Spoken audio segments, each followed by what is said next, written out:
I believe that the reason God created man was for management. Really?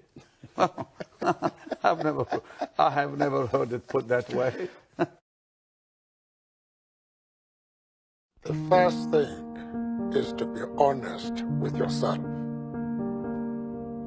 You can never have an impact on society if you have not changed yourself. God will never allow growth where there is no management. Wow, wow, wow. So instead of praying for things from God, pray for the management ability. Everything I tell you is true. Everything I open my mouth and I say is correct because heaven directs me on what to say. Eligwe, Zemos in Zendidendo. Heaven will tell me and I will tell you it will come to pass in front of your eyes. Not behind you, you will see it happening. God will withhold things from you if you cannot manage them.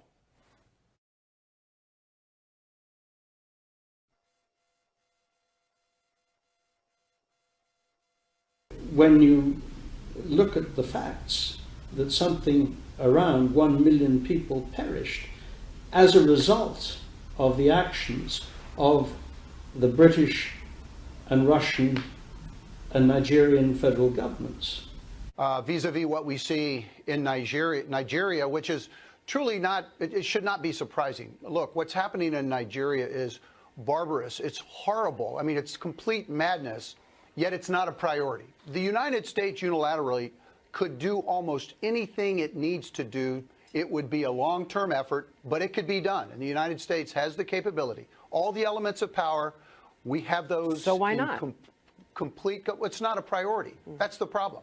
We are committed elsewhere in the world. Black West Africa is not a priority.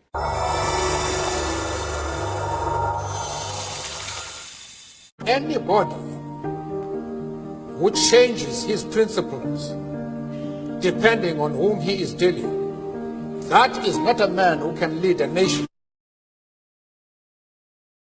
No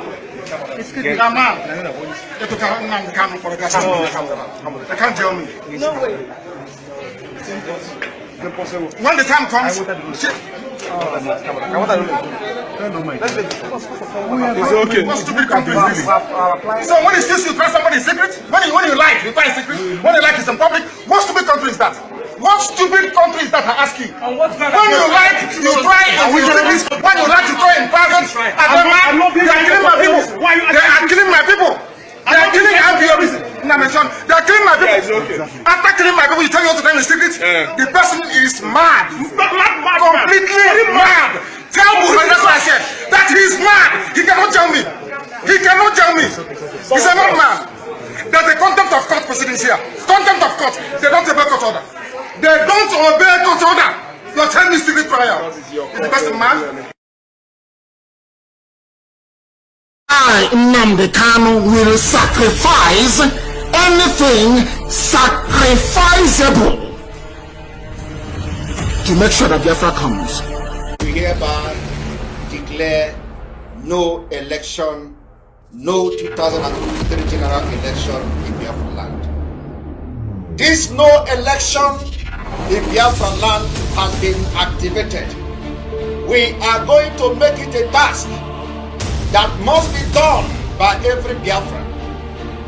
All measures will be put in place to make sure the adequate civil disobedience is implemented to stop the election in Biafra land.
the meaning of discovery? It means to bring to light something that is buried on the ground.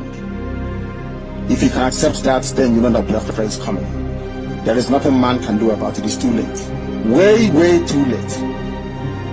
The countdown has begun.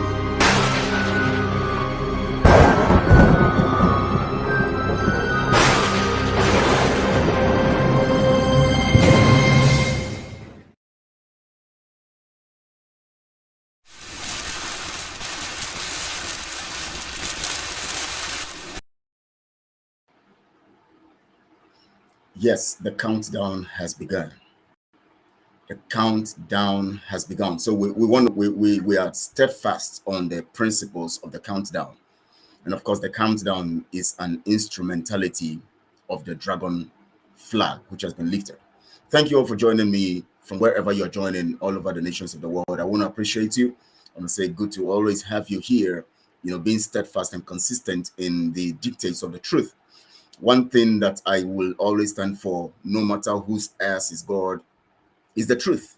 And I would never deviate from the truth. I swear, I've sworn that to my God and to my Maker. The day I decide to go against this freedom, against the mandate of truth, standing, for truth, no matter who is involved, then let him deal with me the way he's going to deal with me. And I swear this oath, and that's what I represent. And I know that you also represent truth. No matter who is involved, you stand for the truth at all times. No matter who is involved, as Mazin Namdekado will say, even if it has to do with anybody that is close to me, I will discard that person and hold on to truth. I want to welcome you. This is Biafra Global Network Tide of Affairs program. Where today we're going to be looking at the issues that are happening all over the nations of the world and in relation to what is happening in the quest of our freedom. And today we're going to be dealing with the issues why these betrayers, people like Ejiofor and co, cannot stop exposing themselves. You have to understand that it's not possible. Anytime they decide to try to stop, they would keep exposing themselves. It's a principle to the issues of that deals with lies. Once you open your mouth, you always expose yourself, and so that's one of the things. And of course, the British misinformation concerning the issue of Africa, especially Biafra. We're going to be discussing all of that today because Britain has been an instrument of propaganda all these years. In fact, the British Empire itself was actually constituted in the sense of their so-called westernization program. That westernization program simply is a design, a concept to actually misinform people using a propaganda against other people and their culture so that they will be able to instill their own dictates and, of course, justify the issue of subjugation and all of that. So today we're going to be looking at all of those facts because it's coming from one of the publication of documentary on BBC, which actually they began to constitute nuisance by their submissions and all of that. But before we go on, I want to remind you today is the last day of November 2022. And of course, 30th of November today is Wednesday. And of course, you know that you are live right now because the time is 12. Also, of course, in Biafra land is 10 minutes past 1 Biafra Oduduwa time. So you know you are live right now and check it in proxy to your own time. And then you can measure it and know whether it's precise or it's live. I want to welcome you. Today is going to be very interesting. It's not going to be too long, but it's going to be interesting. I want to welcome you. But as the custom is, as the tradition is, we bless Chukwukike. We give him praise for giving us the opportunity to be here. And also we thank Mazin Namdekano. We thank Mazin Samanekba. We thank Professor Akintoye Banji, Sunday Boho. We thank the media team. We thank the Umuada. We thank the Oduduwa media team. We thank the women of the Oduduwa world and everybody, every committee, everywhere that is doing the work and functioning in the way to make sure that the freedom of people is established. And also the freedom not only just comes, but the freedom comes in a template of arrangement and a structure that will help propagate the cause of sanity, transparency and integrity. The purpose why we're living in Nigeria is because we want to do everything different from what is in Nigeria. We want to destroy opaqueness. That means we want to install transparency. We want to install justice. We want to install equity. We want to install good conscience. We want to install the unity, and also we want to install development and growth. We want to install anti-tribalism and everything that has to do with division. We want to destroy them. We want to destroy them. anti-tribalism. We want to destroy tribalism. We want to destroy anything that has to do with tribal, hegemony, or something like being a henchman to tribalism. We want to destroy all of those factors. But before we go into all of these details, as the custom is, I'm going to go to your messages. The first person to send a message today is Aubrey's Dishes. Good. Of course, when we have a first message, we always leave it on the screen all through the time of the jingle or the and all of that. So I want to welcome you, Aubrey's Dishes. Good to have you as the first person, and I applaud you as the first person to send a message. Shalom, shalom, Kelechi, and everyone. Thank you so much for your message. I appreciate you on that. And the next is Tina Martin's. As soon as Aubrey's Dishes message was coming, and Tina's message was also coming in, and quickly, like that. So, and so she's the second person who sent a message. Tina Martin says, thank you for the love, and I love you too. Let me send them next. Check the message. John Ameda, good afternoon, brother Kelechi. Good afternoon, my brother. Good afternoon to you also, and also to good day, my brother Kelechi. Tina Martin says, to me, and thank you so much. Thank you. I appreciate you.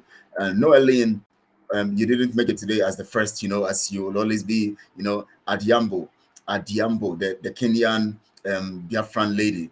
Strong pact. I know what is happening in Kenya right now. The food shortage and the restrictions, which they are just causing some delays to actually make supplies of grains and corn to Kenya. And over 4 million people right now, as we talk in Kenya, are hungry and they are desperate, and yet they are still trying to justify the delays in sending products to Kenya.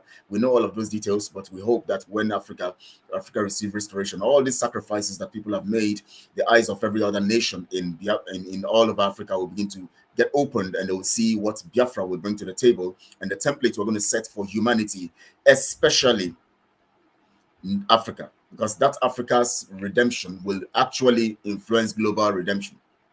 So you just have to understand that. Tina Martin also said, GCK Onyenkem, thank you so much. Tina Martin Sauce, Martin Sauce. Thank you so much, Tina Martin Sauce. You Onyenkem too. Thank you so much. And Tina says that the same secret trial in which Ejiofor Carol White is encouraging now. Ekwensu for Carol White Oku. There are mad people everywhere. Of course, in that jingle we saw Mazin Namikani talking about anytime you like, you try secretly, anytime you like, you try in the open, and all that. You go and tell Buhari it's a madman. Tell Buhari I say he's a madman. He cannot jail me. And that is the ruggedness we are talking about. Those who stand for truth will always operate in that standard of truth, and the truth will always make them free. The truth will always stand the test of time at all times. It is only when you are truthful that everything you say at any time, you don't even need to reason it out. You just discover that you are saying the right thing. And that's why you see we're going to go there. Kingsley Odumegu says we must have a news media that will compete with the likes of BBC, CNN, and Al Jazeera. We are getting there. We just need the facilities. In fact, I'm telling you that Biafra Global Network can compete and do better than them. That's the truth. I'm not mincing words to say it. I'm saying it clearly as I am saying it. But the truth about it is that, of course, all these things are arranged with money and designed by money. But the concept I have in my mind that is on template, that's already designed, I've put down, can beat every of the things they're doing, can beat their standard. I am telling you the truth. But by God's grace, as we progress and as we get into Biafra Global Network will become a standard, platform where, of course, God will help. The resources will be available. I'm going to try and see how we can, and again, have investors who will come in and they will standardize this platform and will make it very, very, very, it will set a standard internationally. I'm telling you this. It's not boasting, but it's the truth. When you have it, you have it. When you have what it takes, you have it. When you have the gift, nobody takes it from you. So God gives the inspiration and has given me the inspiration on how this can happen and how we can achieve this, so that every media outlet all over the nations of the world will begin to take the key from that and begin to do the right thing with good conscience. Remember, good conscience is key to what we do. I greet you all, fellow Biafrans. Ogene Balowe. I don't know whether I pronounce it well, but I don't know what it's ba. I know that G is always ga. It's always pronounced them. Ogene Lowe. I hope I tried Afro Emmanuel. At least I tried in that language. Ogene. I know it's not Ogene. Ogene. I think that's how they pronounce it. Am I correct? Ogene whole way. Sorry, before my tongue falls out, please. I'm sorry if I've murdered that. Esther Chichim says, good day, my son. Thank God for another day. More grace to you, MNK, MSC, and the autopilot and all freedom lovers. Thank you so much, Esther Chijum, always here and sending your message as usual, and of course always doing the right thing at all times. Okay, I thought it's Urobo language again, or Isoko, you know. Biafra, thank you so much. Everest Amido, thank you. Uchenna, good afternoon. Thank you so much, Uchenna. Enenike, thank you so much, Uchenna, for your message. God bless you, Uchenna. Thank you too. God bless you also. All hail Biafra, says Uchenna. Thank you. All must hail Biafra. Helen Peters, your message. You said, please share and like. Helen Peters is encouraging us to share and like. Please, as you have come on, just like this video and just share it on all your social media platforms, and also subscribe to the channel if you have not done so. Remember the responsibility of disseminating, I always say disseminating the truth. There's a difference between disseminating and disseminating. The process of disseminating the truth is a responsibility that everyone should take very seriously. And that is why it's very important that anytime we talk about disseminating, information and truth, you should be part of it, because every truth you send and somebody catches it somewhere saves the soul. And what you can do that will please God is to save a soul. And so if the truth comes, not until somebody goes and says it's a church or a ministry, and then they speak and they say they are preaching. No, that's not it. After all, do we see evangelism these days? Those days, of evangelism, real evangelism. These days, people just want to steal other people's members, come to their own ministry and say they are evangelizing. In fact, they will be forcing you to say, come to our own. Our own is better. We have everything. Rubbish. That's not the kind of thing we want to do. We're not manipulators. We want to change the system and the structure. In fact, we're going to be talking about religion on this platform. That will begin from 2 weeks from now. But next week, we're going to continue on the details of Let's Talk About Money. We're going to have 2 guests, Prince Ezem on Monday, Prince Ezem and also Pastor Ike. They'll be here. Pastor Ike has so much information he wants to give out on that same day. So we're going to have that, the part 2 of Let's Talk About Money on Monday, 1 p.m. Biafra time on the Mind Surgery Show. Because the truth about it is that when we have been able to actually carry out effective mind surgery on everyone concerning the instrumentality of money or the significance of money or what money really represents, we would have solved about 90% of the problems we have, because most of the situation and circumstances and the evils going on in this life and in everything we are doing in this struggle, in this movement, freedom movement, in the issues that have to do with security and all of that, the selling of Mazi Nnamdi Kanu, the betrayal of Mazi Nnamdi Kanu, and even the fight against Mazi Simon Ekpa is because of money. Personal interest, what they're going to gain, and after they take the money, what's next? The money will still finish, and then you will return to square one. You start looking for more evil to do to actually steal money. So it's very funny. Good afternoon, Reference Clement Aneto says. So please, Helen Peters have said we should share. Please share this. I know British is laughing about my pronunciation of Ohene and all those details. Anyways, let's see. Helen Peters says Ohene. Wow, Lowe means God bless you. Oh my God. Thank you so much, Helen Peters. Are you also from that area? I think this should be Urobo also. Urobo, I think it's Urobo. Ogene, ba, oh Lord, have mercy. Ogene, ba, Lowe. And Isogo Biafra. Oh, wow, Helen Peters, good to have you. I love seeing, my brothers from all these parts identifying with the truth of who they are. Because when you don't identify with the truth of who you are, you have already told yourself that you are a stooge to the Fulanis, because they actually, and the British, because they are actually the ones who created the divide and rule and tell you are not Igbo, you are not this, you are not that, you are not part of them, and all of that, and divide us. So for you to have the courage to defeat that means that the truth has entered into you. Thank you so much, Helen Peters, and every other person who is from that region and who knows that they are Biafrans. First Igbos before Biafrans, because our root is Igbo. All of us, before we now begin to have, the name Biafra was now used to recognize us as a nation, the nation of Biafra, but yet our root is Igbo, in spite of our languages, in spite of our slight cultural differences, even if our cultures are similar. That is why we're one people. So because we come from the same source, or a group of people from one source, that's group of people making that source that we come from. Because of course, Eri and other people who made up the initial, ancestral, the ancestral beginning of Biafra or of the Igbo race, they are a group of people, not just one person. So, but they are coming from a root. So that is it. So let's look at Kevin Akposiono. Aposiano, good afternoon, brother. You came a bit late today. No, I just came 1 minute late. I came 1 minute late, and I'm sorry for that because I was just trying to actually make sure that the Wi-Fi receives much of data so that we don't have them. So along the line, it's shot into the time so that we don't get off, in the middle of the broadcast. That was why I was trying to do that. And again, other activities that actually made me come to start opening the studio late and all of that. So many activities, and even after now, I have some other activities that I need to sort out, and all of that. E. Emelike says, "Good morning from here, Mazikelechi." Yes, sir. This platform has a glorious future and will set its new standard in journalism. Yes, my brother. Thank you so much. Thank you so much for acknowledging that too. Thank you so much for that, my brother. Good afternoon, Mazikelechi. Thank you, Christopher Nwafo. Thank you for being here. Thank you. And Helen Peters have the last message here before we go on. We are all one, no more separations. Yes, we are all one. And the truth here, I want to tell us and let Biafrans know that the Constitution of Biafra secures equality and gives same recognition to every tribe. And the truth about it is that every region in Biafra will be self-governing.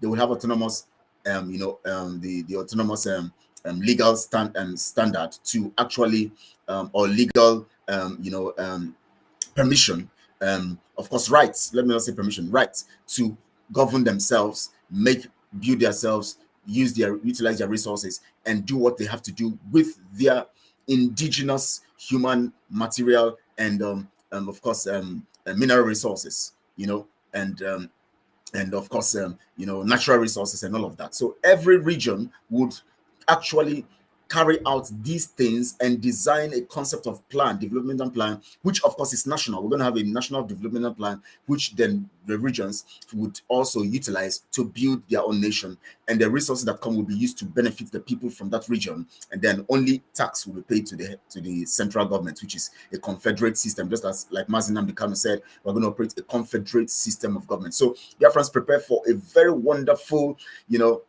a very wonderful nation of Biafra. Remember, Michael Opara was able to do the little he could do because the little autonomy he had, as at that time, still under the auspices of Nigeria, he could be the fastest economy as at that time. Now, talk more of when we now have total freedom, and then your community now, your region has an autonomy to actually carry out and do what they have to do in a system that is well structured under the concept of nationhood and republicanism and all of that. You can imagine the speed of development that will come to your area and to your community or your region. And then you can imagine that your progress and your interest will be so much, on the table on the level of the regions, because every resource that comes, every money that comes, everything that comes into your region is actually going to favor you, because you are not going to be like the whole of the zoo, where what comes goes away and goes into private pockets and little is used for some certain things. So that is the concept here, that we're talking about. That is why we're excited about Biafra coming. That is why we're very concerned about making sure that we do everything for our freedom to come. Mark Chi Best Channel. Mark Chi, Margaret Chinedu, or Margaret Chika, or Margaret something, Chi something anyways. Best Channel. Good afternoon, Mazikelechi. Just joining. Okay, Margaret Chi, I know you're just joining, yes, because I know anytime you come around, you just send a message. So please, you have not gone too far, so we're just doing some introduction and saying some things. But anyways, the things I've said are very, very crucial. So after now, you can go back and look at them and then listen. Then you can get Ndewo Mazikelechi, GCK, all Hail Biafra, Hail IPOB to autopilot, #free Mazin Nnamdi Kanu. Yes, my brother, thank you. Ndewo to you too, also Obi Uche. Now let me tell you, they can't free Mazin Nnamdi Kanu. We must make them free him. So that is why we're not telling them to free him, because we know they won't. They are criminals. They have spent millions and millions of dollars to actually kidnap him and extraordinarily rendition him to the zoo. And so we know that they want to justify. In fact, if they have the chance, they want to kill him, but they can't kill him because Chukwokike is in control. And of course, they know what we'll do and how we're going to react when they try any nonsense. And our actions will make them release him. They have no choice. They'll release him. Woki K. Dabrich, good afternoon. Good day, our own Mazi KC. God bless you for your good work. We love you more strength. Thank you so much, Dabrich and Woki K. Always sending a message when you're here. I love you all also from my heart, and I say thank you so much for your message. Moses Ifeanyichukwu says, good afternoon from here. May God bless you you, sir. Biafra is our home. Definitely, Biafra is our home, our nation and our home. As Dabrichi would always do, she would always remind us that the days remaining, 95 days to go home. Not just 95 days to freedom, but 95 days to go home. I want you guys to understand this. You see, this counting of days is not coincidental. It's not one accident somewhere. It was actually propelled from the spirit that was designing autopilot. That was why, if you check the jingle I played, that last message there, Mazi Nnamdi Kanu said, the countdown has begun. It was not propelled by... See, let me tell you something about autopilot. Autopilot is a constructive design that has been stipulated from the archives of Biafra freedom, from the archives of eternity that projects Biafra freedom, from the archives of eternity which have projected Biafra freedom. Remember, the archives of eternity is embedded in Monsteria. That means the realm of the spirit, which propels what Biafra is doing right now. So when you hear of the countdown and all of that, it was not just... If you can imagine how it is. As soon as... That is why you have to understand that Mazi Simon Ekpa and the autopilot crew, or the autopilot mood that we are in, is actually in line with the concept of the spiritual arrangement that has been put in the mind of Mazi Nnamdi Kanu, where everything he said becomes evidently clear in our time, especially in the unleashing of the autopilot program. Now, when that issue of countdown began, do you know that people have not even gone to actually get out the message of Mazi Nnamdi Kanu when he said the countdown has begun? But it was along the line, just like when autopilot began. Nobody knew, even the enemies who brought the issue of autopilot, and started making it trend. They didn't even know that Mazi Nnamdi Kanu himself has actually projected and pronounced the autopilot mood and said the autopilot mood has been activated. They didn't know that.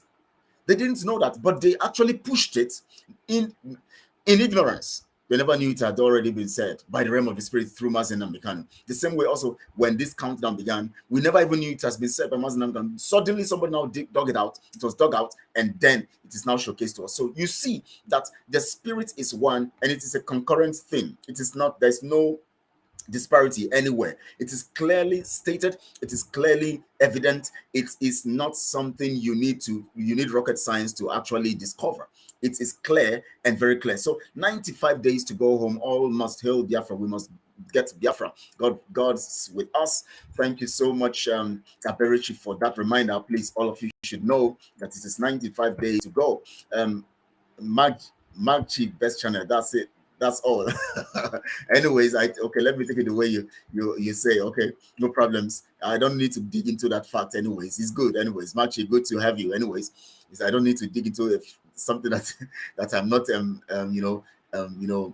having the right. I don't have the local standing. Let me use legal term. The local standing to dig into. Thank you so much, Mrs. Adazayon. Thank you for joining. Good afternoon, Bro Kelechi. Thank you so much from here. Good afternoon to you also. Evermat says good evening to you, Mazi Kelechi, and Biafrans all over the nations of whatever. Evermat, always send a message when you're here, and all of that. And if you are not IP autopilots, waiting you gain. Waiting you gain. No KK Daberichi. That is it. That is the right, question to ask. Dollar Fox says, yes, so we are going home, 95 days to go. Good to have you all. Now we want to look at the issues on ground. Now, let me tell you something about those who are betraying, those who have betrayed, and those whose betrayal will get them down. Let me make you understand, as all of you, of course, know, that the moment you are a product, or you decide to become a product of lies, remember, you can never outlie lie. I don't know whether you understand that, the script of that narrative. Let me say it again. You can never outlie lie, because lie in itself is a master. So the more you try to see how much you can outlie lie exposes you more, because lie has the faculty of exposing enemies of the truth. That is why when light shines, darkness cannot comprehend it. So when darkness wants to comprehend light, it actually comprehends it in a way, this way. It just recognizes that light has come, and all it has to do is to give way. So in the context of trying to outlie lie, people would always fall into error. people will always get more into the concept of lying, because lie will encapsulate you and disgrace you. So that is why you see people like Ejiofor make statements that they are not consistent on. That is why you see people like Muhammad Abbas make statements that will actually implicate them. Because in the light of trying to be, smart in the realm of lies, you actually play to the gallery. And playing to the gallery, you actually are plunged into the repercussions that lie, have to offer. And so it becomes very critical to understand that lies is actually a disgracing element. Ejiofor, Abi, Ejiofor, and Uche Kanu had meetings with Asari Dokubo, and today Asari boys are the personnel in Nebuago. Question: what meeting did they have with Asari? Is it to kill our people?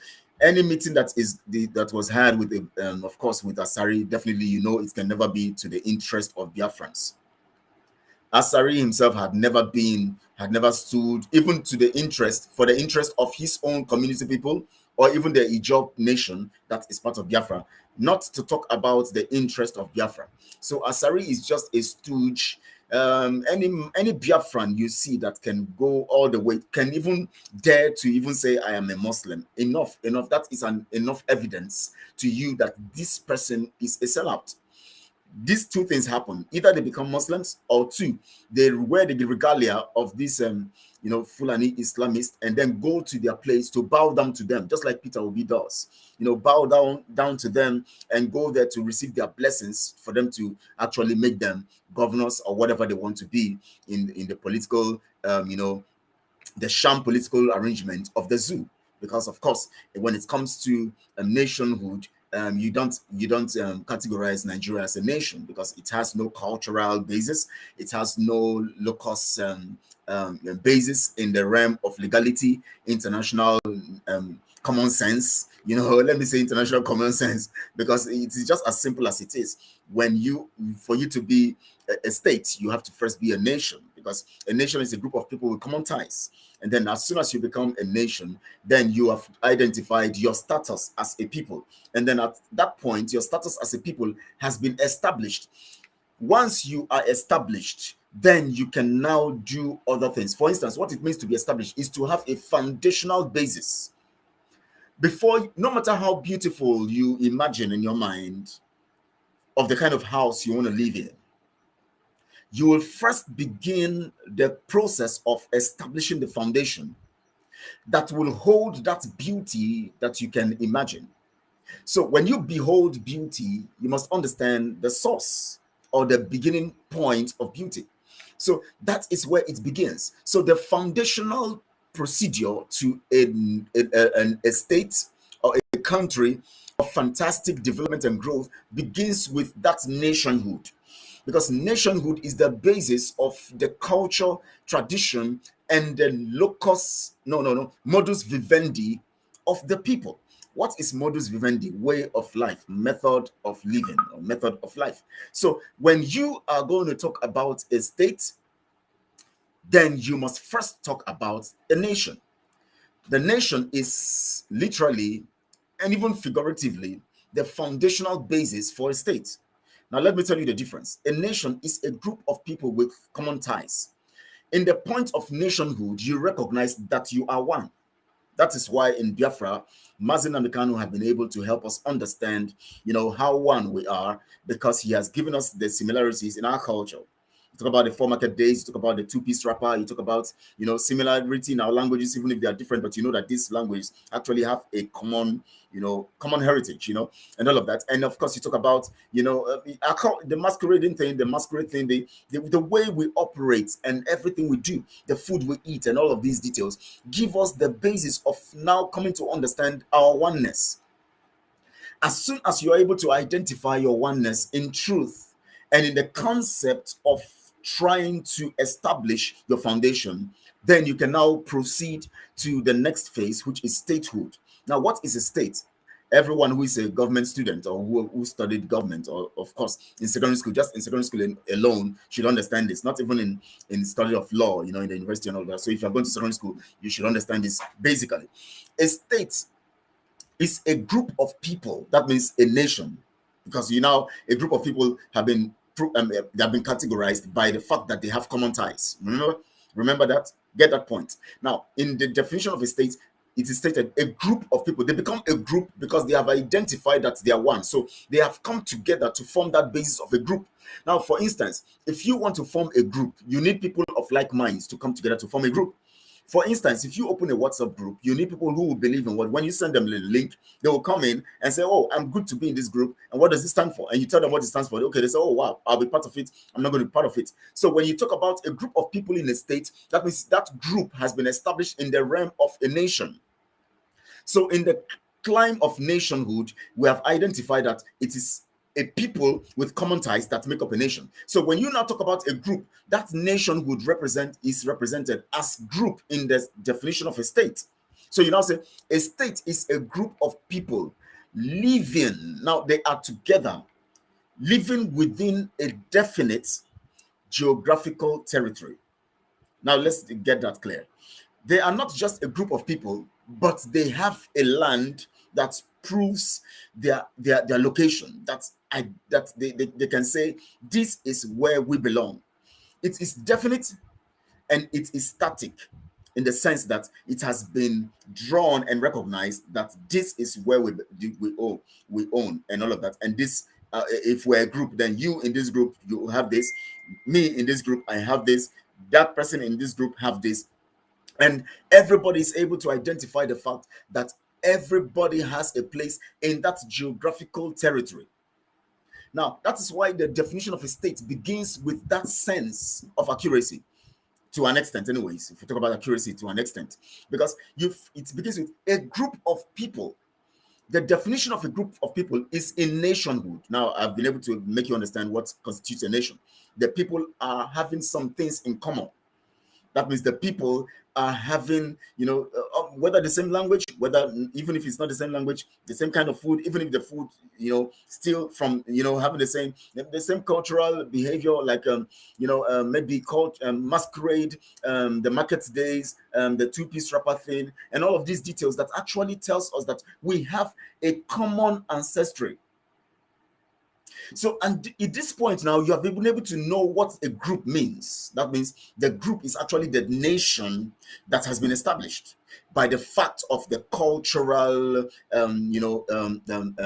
cultural strength and cultural definition that they enjoy. So, in this realm now, you bring the group, the nation, to the definition of a state, which becomes the group of people who make up that nation, living in a definite geographical territory, possessing a government. Now, that tells us here now, let me explain it now.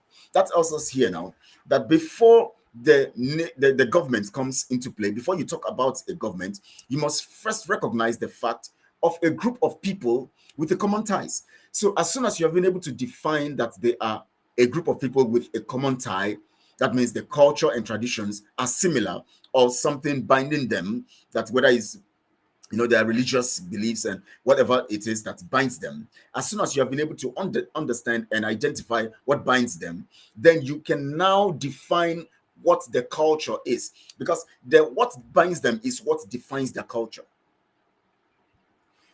As soon as the culture has been defined by that knowledge of what binds them, then that culture will now produce a government that will sustain that culture. So there is no pronouncement or constituting a government when culture and tradition has not been defined.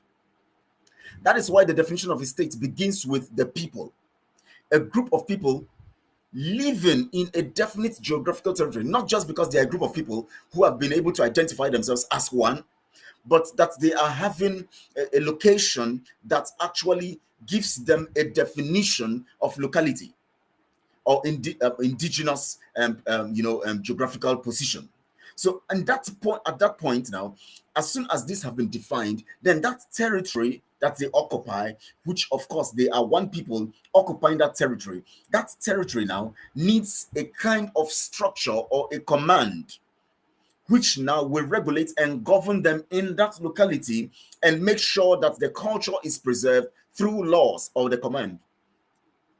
So that is why every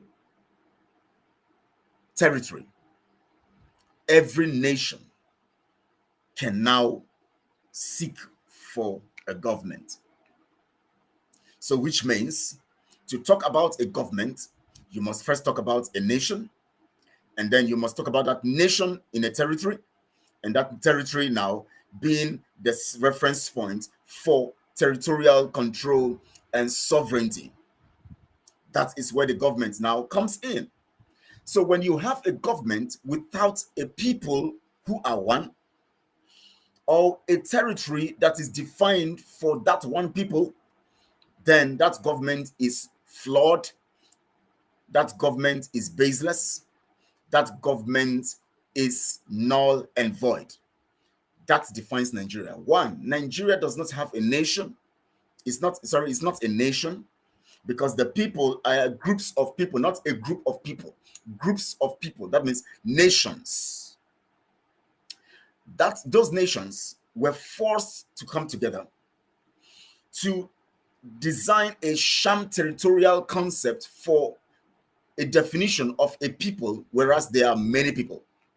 So that geographical territory called Nigeria does not represent one people. It represents peoples of different nations. So it is not a definite geographical territory, because Nigeria cannot be, Nigeria cannot be an overwhelming name to actually give a definition for a particular people. So if I say I am Nigerian, for instance, as a Nigerian, I actually cannot know where I belong, because the whole territories of that contraption called Nigeria does not belong to Nigeria. The territories there, or the lands or the locations, belong to different nations, and these nations have their different names. So if I want to say I'm a Nigerian, then I have no locality, I have no identity, I have no location, I have no land, I have no place to stay. So how now do I define my nationhood when I don't have a definite location? Because anywhere I go, it's not my location in Nigeria. I can't go to the Oduduwa world and say I'm a Nigerian, because that land is Oduduwa. I can't go to the Hausa land and say I'm a Nigerian, because that land is Hausa. So when all of these lands that belong to different nations are brought together, then it is chaos. It will create pandemonium, antagonism, acrimonies, and fighting, and deadly rioting, deadly attacks, deadly actions. That is what we see in the sham country called Nigeria, because nations have been brought together to try to compose a state, rather than a state being on its own in its geographical territory. When you force nations to come together, you create a jumble. You create a jumble that is dangerous to the nations, because each nation would only operate based on their culture. And when you jumble them, you create a situation where culture begins to clash. It's just like when you have the constitution of a country, and one part of the constitution says something, and the other part of the constitution says otherwise. Like you have in the zoo, the Sharia side is saying something, and the other parts of the constitution, the secular part of it, is saying something else. So there is a jumble, clash of interest, and confusion everywhere. So that is why the concept of Nigeria is flawed. That is why every reasonable person, that is why I tell you that people who call themselves intellectuals in Nigeria are just sham, criminal. They are not, unless those who understand this fact are making. Anybody you see today fighting for Nigeria, even if it's your father, your uncle, or all of that, just know that they are empty. They are ignorant. Even if they are professors, just know that they are empty. After all, who is a professor? The thing you are teaching as a professor is it was designed by somebody who was not a professor. Who made the person a professor? The person only became a professor by the fact that through his intelligence, he was able to create a kind of curriculum for you to come and read in a university or in a school. So what we are doing is that we understand that as humans, we have the ability of creating narratives that will better the lives of people. So it is not about going to the four walls of one place called school and then they give you one certificate, then you think you're intelligent. No. You are only being stupid by thinking that you have a territory that is called Nigeria. Because there's no territory, definitely territory without a people. Every territory must constitute a people. But when you have a territory that constitutes peoples, or nations, then you have a clash of interest, and then you are going to suffer the consequences. So then the definition of a state now gives us a vivid understanding of all of this. I don't know why I'm bringing this into this, because we are supposed to talk about, why this will align, but we're going to move it into this realm anyways and explain, why those who keep lying and those why they will always keep exposing themselves, especially these criminals and these betrayers. Because now let me tell you something, because the truth here is this: when someone wants to betray, there is need for a justification why they should betray. Now, let me give an instance. For instance, in the 14th century, today is not our it's not our history day, like evidence history of yesterday, but I have to just make this narrative to make it clear for everybody. Now, in the 14th century, when the British, the British or the whatever they call themselves, were very, very poor and terrible. In fact, the devastation and the war they had then, the war with France and the hunger and everything, the pandemic as at that time was killing them, and they were being decimated. They went so poor because they actually exploited their lands, and their lands have become worthless, and they were shrinking, death everywhere. They were dying. They now felt, that is why you see critical thinking is very important in life, when you have people who are critical in thinking. But the problem about the British system is that they had critical thinkers, but they only had critical thinkers, a criminally minded critical thinkers. That is what is wrong with them till today. They have critical thinkers, but they only have criminally minded critical thinkers. Now, when your critical thinking begins to abuse other people's rights, privileges, and opportunities and their privacy, you are a criminal. That is why when we talk about, when you see somebody, they say, oh, he's a smart person. No, check out the application of his smartness. If it infringes on the right of others, or it destroys the privacy of others, or it runs down or looks down or despises the modus vivendi or the life of other people illegally or unjustly, know that that person is criminally minded. So when someone is a critical thinker, there are two spheres you are going to operate on, or three spheres anyways. It's either you just decide not to do anything, or you decide to do something, but to do it in the right or positive manner, or you decide to do something and do it in the negative manner. The British decided to do theirs in a negative manner. What did they do?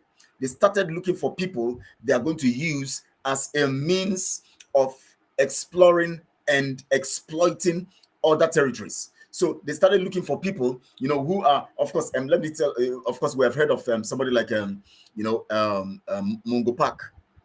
They say he discovered River Niger. But the truth about it is that Mungo Park is one of those people they contracted to exploit other territories. They were looking for ways of solving their problem. In fact, as at the 15th century, 16th century, they were so terrible that they were so broke that they had to look for means of solving their national problems. They started looking for people like Mungo Park and so many other people who now they used as paying them, contracted them to begin to explore other sphere of the world, the Americas, the Africa territory and all of that, to take advantage of the people and steal their resources. That was how Mungo Park came to Niger area, the place they call River Niger, and said he has discovered it. The discovery of River Niger was not because River Niger was not there initially. Was because he has discovered a territory, people living in a particular territory where that river is, and those people that they have seen as they can exploit them and cheat them. So what they now did first is this, for them to justify, especially to the people and to themselves, so that they would rubbish their conscience and seal their conscience with evil and justify their actions. They first design a kind of narrative to actually give an impression, to console themselves as they carry out this evil. That impression is to make it look that what they are doing is justified. So what they did was this. They now first named Africans. They branded them with a name. Now, let me tell you, just like when they say, you give a dog a bad name to kill it. It is a very potent weapon. Now let me give you an instance. Do you know why the Fulanis decided to brand IPOB a terrorist organization? As simple as that. As soon as you brand them that name, when they are killing you, everybody takes it to mean, that's what they are terrorists, so they should be killed. Now, And then in their own conscience too, they use this as a means of justifying their actions. And that is where evil resides. Britain adopted takia. Now, the Islamic people call it takia. In the 15th, 16th century, they adopted takia. They now contracted people. They started entering into territories. Mungo Park came towards the direction of the Niger area and discovered, the Africa region and the West, where the place they call Nigeria now is. He now came in, and then he now saw, after his own surveying and all of that, and all this all the spying and all of that, he now discovered that these people can be exploited. Now they now went back, they now created a design. They said, now we're going to design a brand for them. We're going to say these people are not developed, these people are not intelligent, these people are disorganized, these people's religion, their religious way of worship and all of that is flawed, they are evil, they are witches, they are wizards, they need help. So we are coming now to help them by bringing in our own culture, bringing in our own religion, bringing in our own style and operation. So they corrupted the Bible in the sense of defining it the way they did. So they used the Bible, come into you, and began to oppress, began to exploit. And then in line of that, they now discovered those within who can sabotage the people. So they now contracted those ones also, just like they contracted Mungo Park and Co., gave them enough money and use it to buy their hearts and seal their hearts. Because they discovered Mungo Park and Co. as very, very critical-minded people, thinkers, very, very industrious people, very, very desperate people. These people were are mafias. They are mafioso members. They are people, pirates. So they discovered them as criminals in their time, who are very, very, who can, do some stuff. They can go anywhere. Radical men. They now capitalize on that and used their criminality as a way of strength for themselves. So the British used these criminals as a way, people like Mungo Park and Co. used their criminality for their own advantage. That is how they came into the Nigeria territory, which they call Nigeria now, which they named Nigeria for their business. So that, the reason why they brand it and called it Nigeria is to give justification and remove the eyes of the other nations of the world from the territory when they're exploiting and stealing from them. Because they will say they are one country, Nigeria. So brand it Nigeria and then exploit it. Contract people who are criminally minded also, like the Fulanis and all of that, put them over it.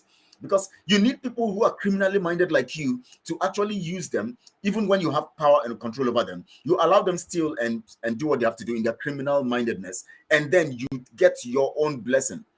I call it not blessing anyways, your own thieving. You steal. Let me not call it blessing because it's not a blessing. You get your own your profits from it. So what they do is this: they identify criminals. The first set of criminals were Mungo Park and Co.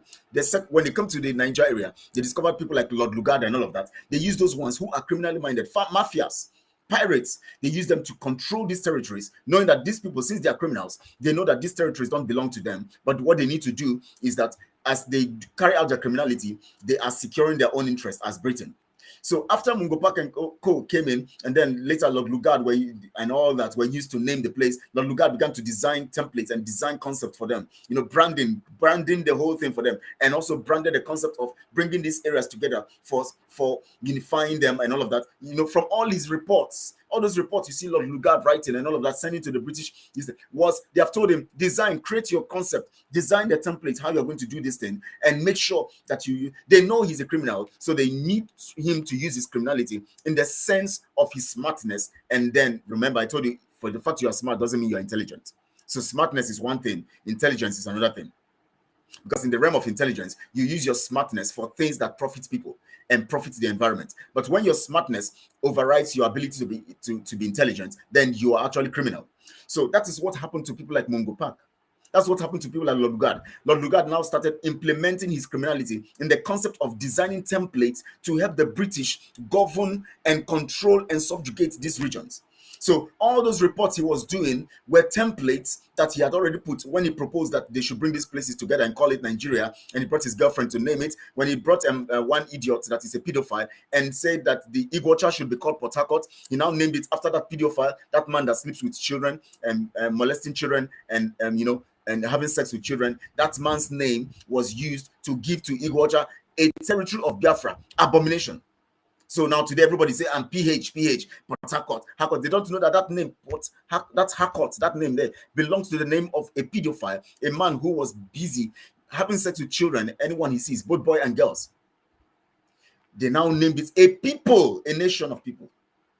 They now named them the name of a pedophile, the name of a criminal, the name of an evil man.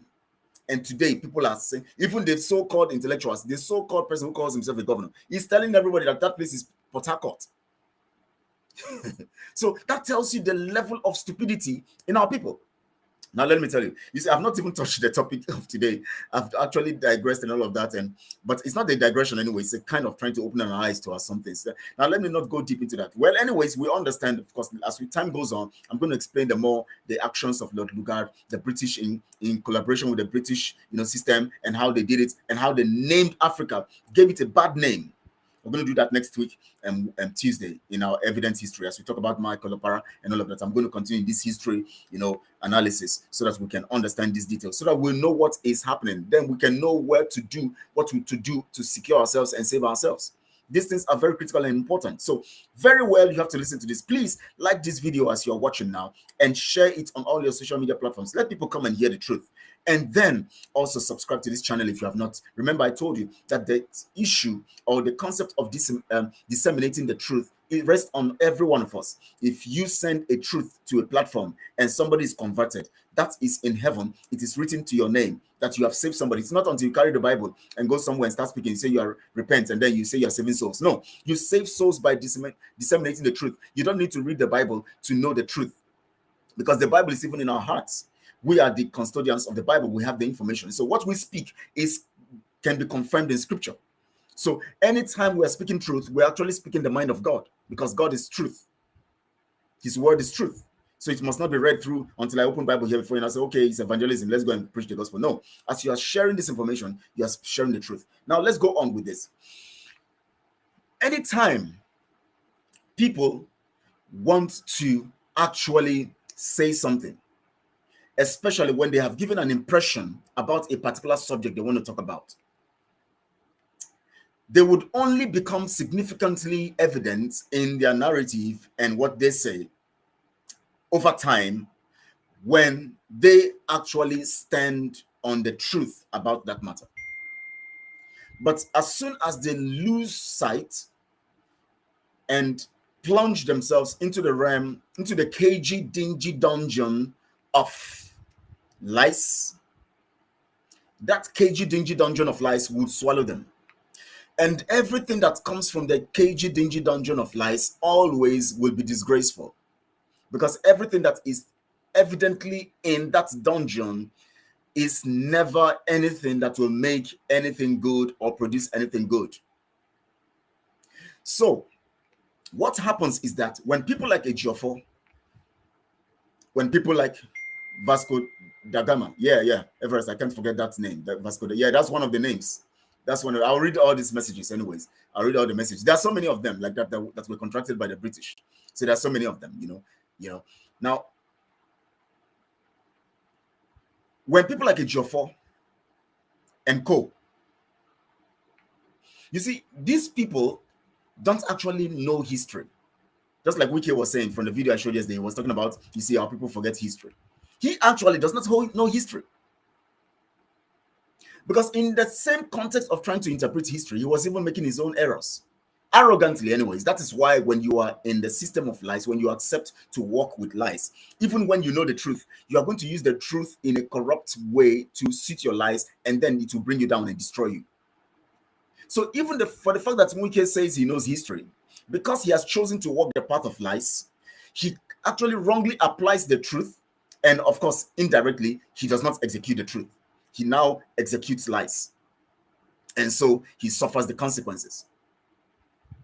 Now, Ejiofor and co would never stop exposing themselves until they decide to come out in humility, in sober reflection, in truth of repentance, to say, I'm sorry, I did all of these. Please forgive me, Biafrans. Let's them just, I saw a post, somebody was saying that if when Muhammad Abbas, I saw it on Facebook and said, even if Muhammad Abbas changes and repents today, it will not stop us. It will not stop us from killing him or something like that, and all of that, or him facing the wrath of Biafrans anyways. You see, most times most people who later realize that they have been on the path of lies refuse to actually accept that fact and then decide to repent, is that, one, they fear that their ego and the trust other people have for them will be destroyed. And so people will not look up to them anymore. People will look down on them. People, all of that. Two, some of them fear the consequences of saying the truth, even if they truly have repented in their heart, but they will keep on the path of lies because of the fear. Or some of the times they may not keep on in the path of lies. They just go undercover. They just go underground, just disappear from the scene because they cannot say this, I am sorry. Three, some of them, because of their ego, they cannot apologize and they cannot accept the fact, even if they know that they have been on the path of truth, they will never accept the fact that they have been on the path. They will never accept it. Their ego is so much. That is what happened to Pharaoh, and it was destroyed. Such kinds of people get destroyed very quickly. And fourth, the people who don't mind the consequences of what happened to them is one of the, just like somebody like Paul in the scripture, Saul, who became Paul. He said, yes, I know that I've killed Christians. He keeps saying it. I killed them. I did that. I did this against the body of Christ, but I don't mind the consequences. I face the consequences. Anytime you die for the truth, or you die based on the consequences, or based on the consequences of saying the truth and accepting that you've been on the path of lies and not minding the what happens after that. At that point in time, when you do that, you are a hero.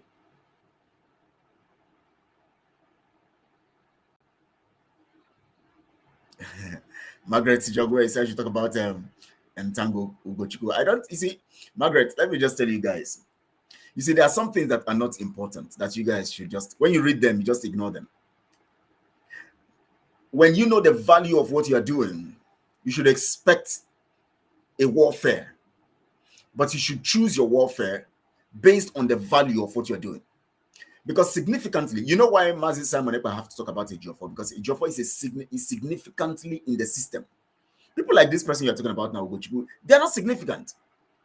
What is the relevance or the significance of what they're doing to what they're doing? It's not significant. You see, it's tactical to know what battle to face. It is a strategy in fighting, or it's a strategy in war. You might have so many people before you who are your enemies, but you might know the ones you have to target rightly to actually defeat the others. You can't target all of them at the same time, but you can strike one that is an evident significance in the camp of the enemy. When you target that one, you decimate others. Ejiofor is significant, very significant, because he is the stronghold to even this Ugochukwu you are talking about. That's why we don't talk about them. So giving them publicity and talking about them, no. If you observe me the things I handle here, I don't, no matter the gossip on social media, I don't come to talk about them. You know why? I know the things we need to talk about. If it's Ejiofor, I can talk about him.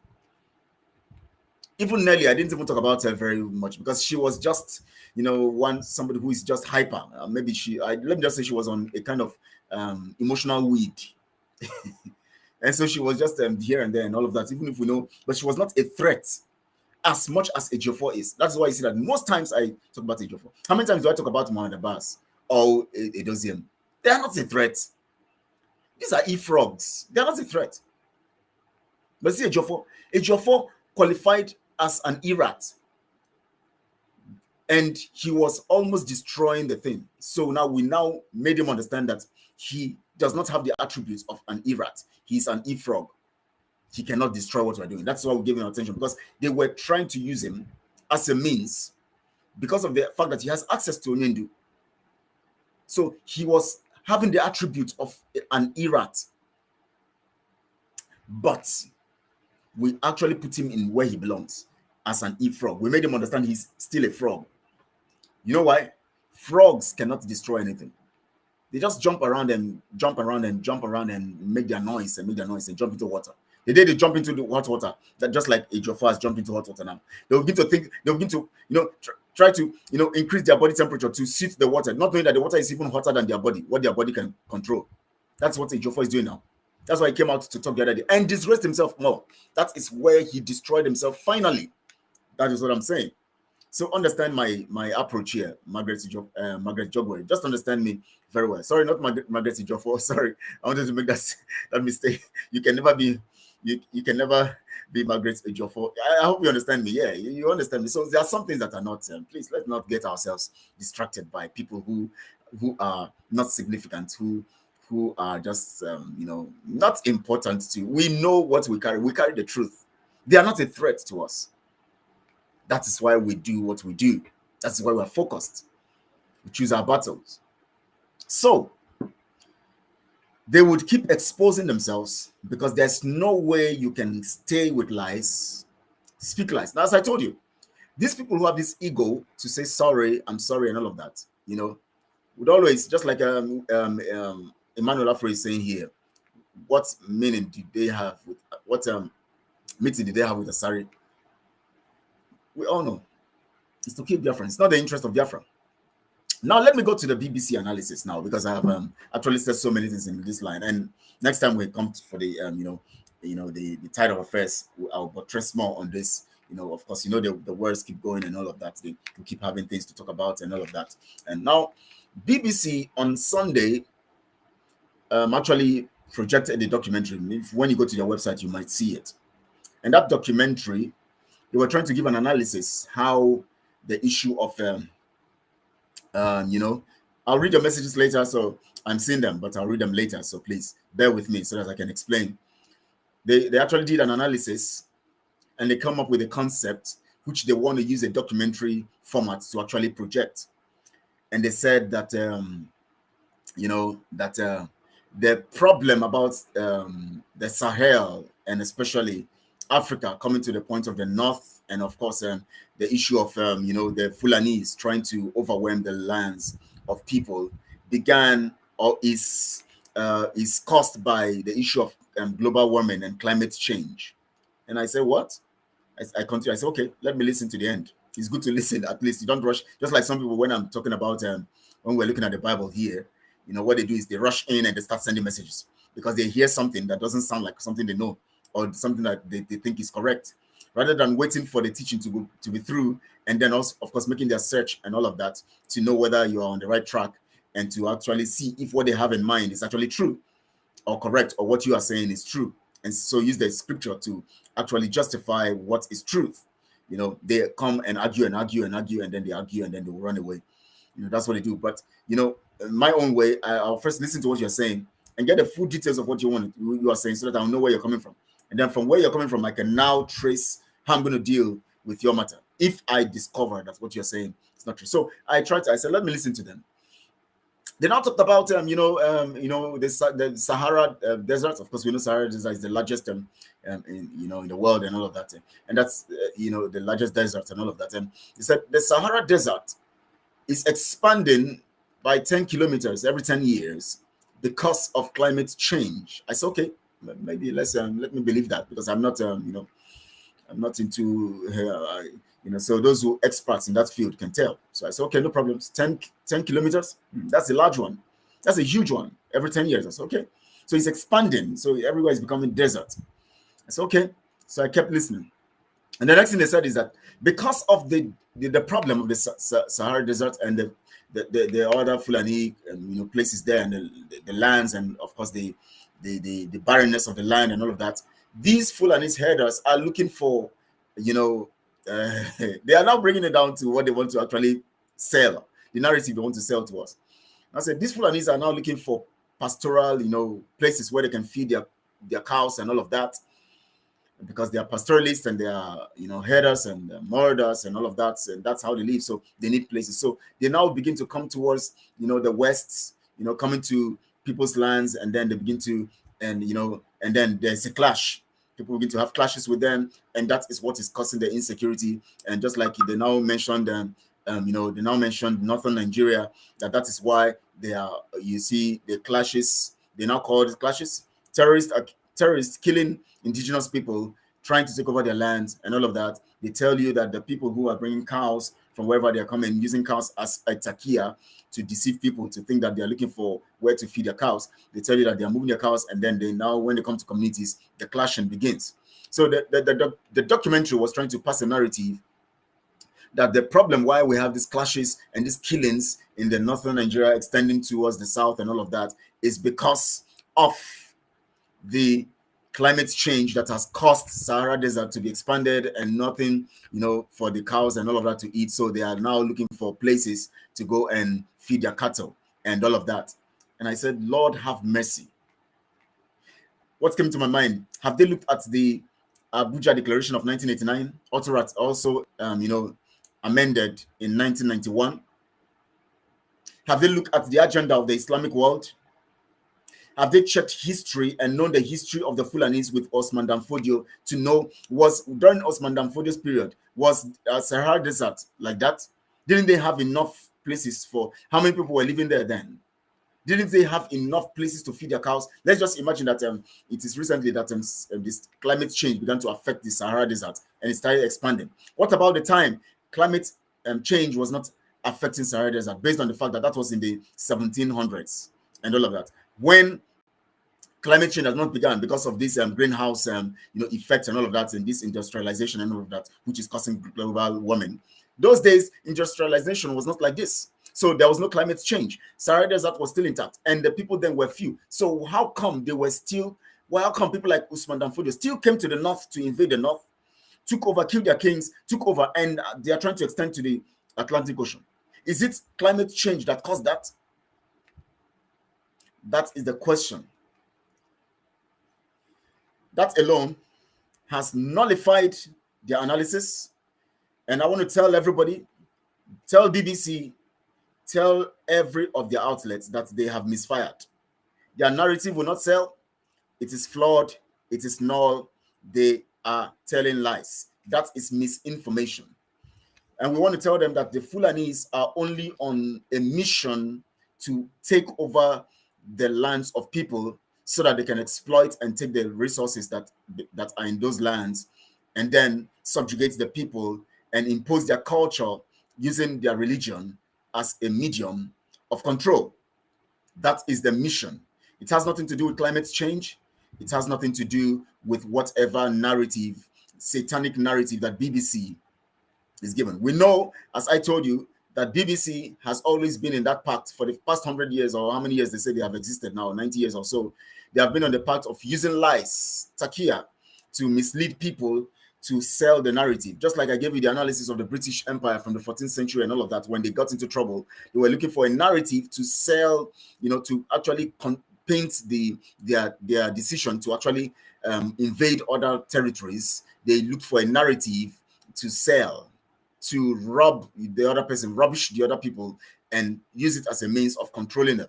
The same narrative I gave to you, the same way. BBC is their instrumentality, or their instrument for continual and continuous application of this template as far back as 1400s. As far back as 1400s, or the 14th century. As far back as the 14th century. Britain has sustained this narrative using their media outlets.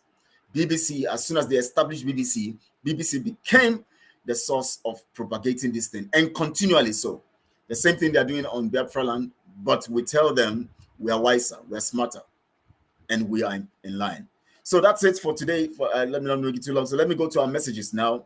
I've given you, so people know that what BBC is saying, it lies, it's false. It's false, it's null and void. So I'll go to the message. The last message was the one Emmanuel Lafray posted, which I just read. So that's why I stopped. So let me go to the next message after that, and then we can conclude for today. We have a message from Mark Chi Best Channel. Biafra restoration is something divine approval, just as our leader always says, but many people do not understand. But anybody who follows the events, especially at these recent times, will know that.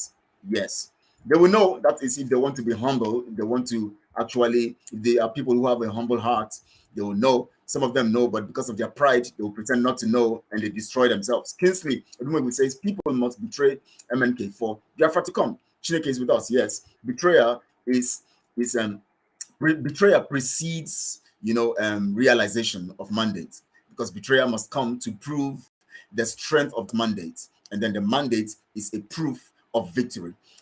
Helen Peter said, Asari to me, he's a Fulani man. Asari was telling, Asari was telling people that Isoko is not part of Biafra. I don't know who made Asari the one who speaks and tells which one is part of Biafra and which one is not part of Biafra.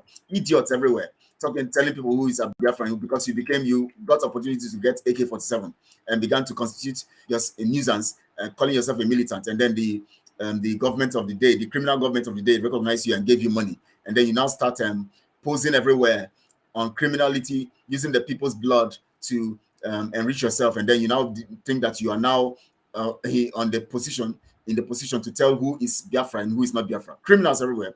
Those people are not relevant, so leave them. Whatever their opinion is, they're saying it because they want to preserve their little kobo that is coming into their pockets. But they are going to go down, because when Nigeria ends, that kobo ends. The only way they are going to get naira and kobo is from Nigeria. When Nigeria ends, there's no kobo and naira will end. So where would they get kobo and naira? Will they get Biafra money? They can't get Biafra money, because Biafra money is not for criminality. So let's leave those idiots. When our ways of life is exactly like that of my Igbo-speaking Biafra, we eat the same food and dress the same way. That's the truth, my sister. You're just you're a good preacher here. That's the truth. Thank God that God has put it in your heart, and other people, of course, to understand this. Uzamaka Nicola says, good afternoon, Mazi Kelechi. Thank you so much, Uzamaka, for joining. I appreciate you. And let me look at the next message. And those who are still fighting against the coming of Biafra are spiritually blind. Therefore, do not know that their fight will surely be in vain. Certainly, Judith Asazua, thank you for the love. Thank you. That thing will not even appear on the screen. If I click it, it will not appear because it's an emoji, so it will not appear on the screen. Emojis don't appear on screen. So, Seth Wanoche, thanks. That's it, brother. Thank you so much, Seth. Of course, Kingsley, we know they are intellectuals. That is why they would always sell the wrong narrative. Kingsley Odumegu, thank you so much. We have Adazan says that contraption is an exercise in falsehood and fertility, where truth is it's abnormal, or truth is an anomaly in that society. Yes, that society cannot. That is why everything they do would always expose their lies. When Lai Mohammed comes out, he speaks, you will get the lies. When Ejiofor comes out, you get the lies. When their AGF comes out, you get the lies. When their so-called masked man called Buhari comes out, you get the lies. Everything they do keeps exposing them, because their foundation is lies. That's what happens.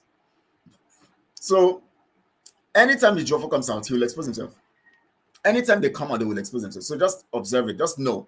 Don't be surprised. They will keep exposing themselves. Machi Best Channel says, Mazi, you are absolutely right. The creation of Nigeria into one nation was a deliberate act by those who knew who we are, to destroy us as a people nation, while our natural resources are being looted. That is it. That is it. They will keep us, we'll keep fighting one another, and then they keep exploiting us. And then they sponsor us fighting one another. It's true. The Berlin Conference, where they balkanized Africa, gave us names and shared us. That is it. The Berlin Conference, very significant document for us to know this. That is what they did. They just name us, brand us. You just need to brand the dog and to kill it. Vasco da Gama, yes, one of those people discovered the sea routes to India. They say, you see, these people, oh Lord have mercy. When you go to help, when we're little, they say, Mungo Park discovered this. This one discovered this. We will be talking because of our ignorance as children. Because of our ignorance as children, they thought that we're going to continue to be ignorant. They don't know that we'll come to a time that, because of the wisdom Chukwukike has given to us, they will come to a time we will now realize, How can you tell me Mungo Park discovered? Who is Mungo Park? He's dead now, and River Niger existed before him. So how did he discover what has been existing before him? And people have been there, living there, being around that water, and all of that. Suddenly he comes from Britain and comes there and says he has now discovered the place that people are already there and people have been seeing for all the years before he was born. The ancestors have been seeing before he was born, and now he has died and left it. He said he's discovered it. Crazy. So if he is the one who discovered it, what about those people who were living there? Were they blind? Those people who were around the river, were they blind? Or they were? Or that means he's trying to tell us that they are not human beings. It is him that is a human being, who has come to discover it. So it is because he has seen it, that is when it is now proved that there is something like that exists. But as long as he has not seen it, then it was not existing. Even if some people were around it. Criminals everywhere. I'm not going deep into those details. They make me angry. And let me look at Aubrey's dishes. She said they even said our ancestors killed twins. Yeah, of course they use all those narratives to actually name us, give us bad names, and then to kill us. They that eat natural eating human beings. Yes, they were eating human beings, crazy people, wicked people, till today. Even in the so-called Buckingham Palace, till today, pedophiles, criminals, deadly people, killers, human flesh eaters. Go and check documentaries about the Buckingham Palace that their mainstream media will never ever show. They will never look at that and try to do fact check on it. They will never do fact check on it. It is in the issue of Biafra that you see them coming with fact check and giving you misinformation. Aubrey's Dishi says, at Everest, I can't forget that name, Vasco da Gama. That's it. Such wicked people, that we now put in history to remain. They want us to remember them as good people and people who have actually done great when they are wicked idiots. Margaret Jogwe says, good day, Mazi Kelechi, and God will continue to bless Biafra. Margaret, and then Mazi Kelechi, please talk about this man. Okay, I've talked about this and said we don't need all these people, Margaret. So, and then what? Okay, Mazi, I now agree with you. That's why I listen to your program. Thanks. Thank you so much, Margaret Jogwe.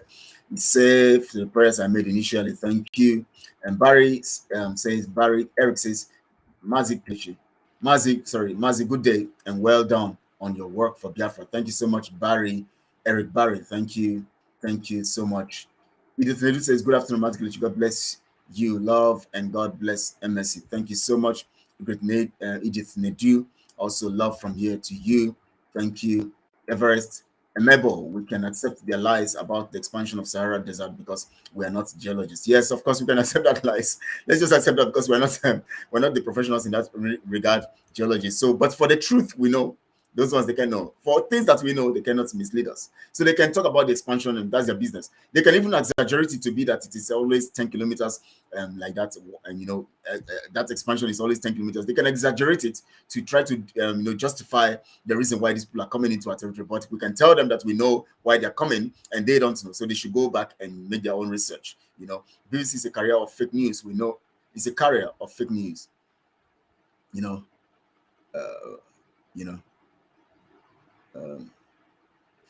what they did during the Biafra War. Yes, we know.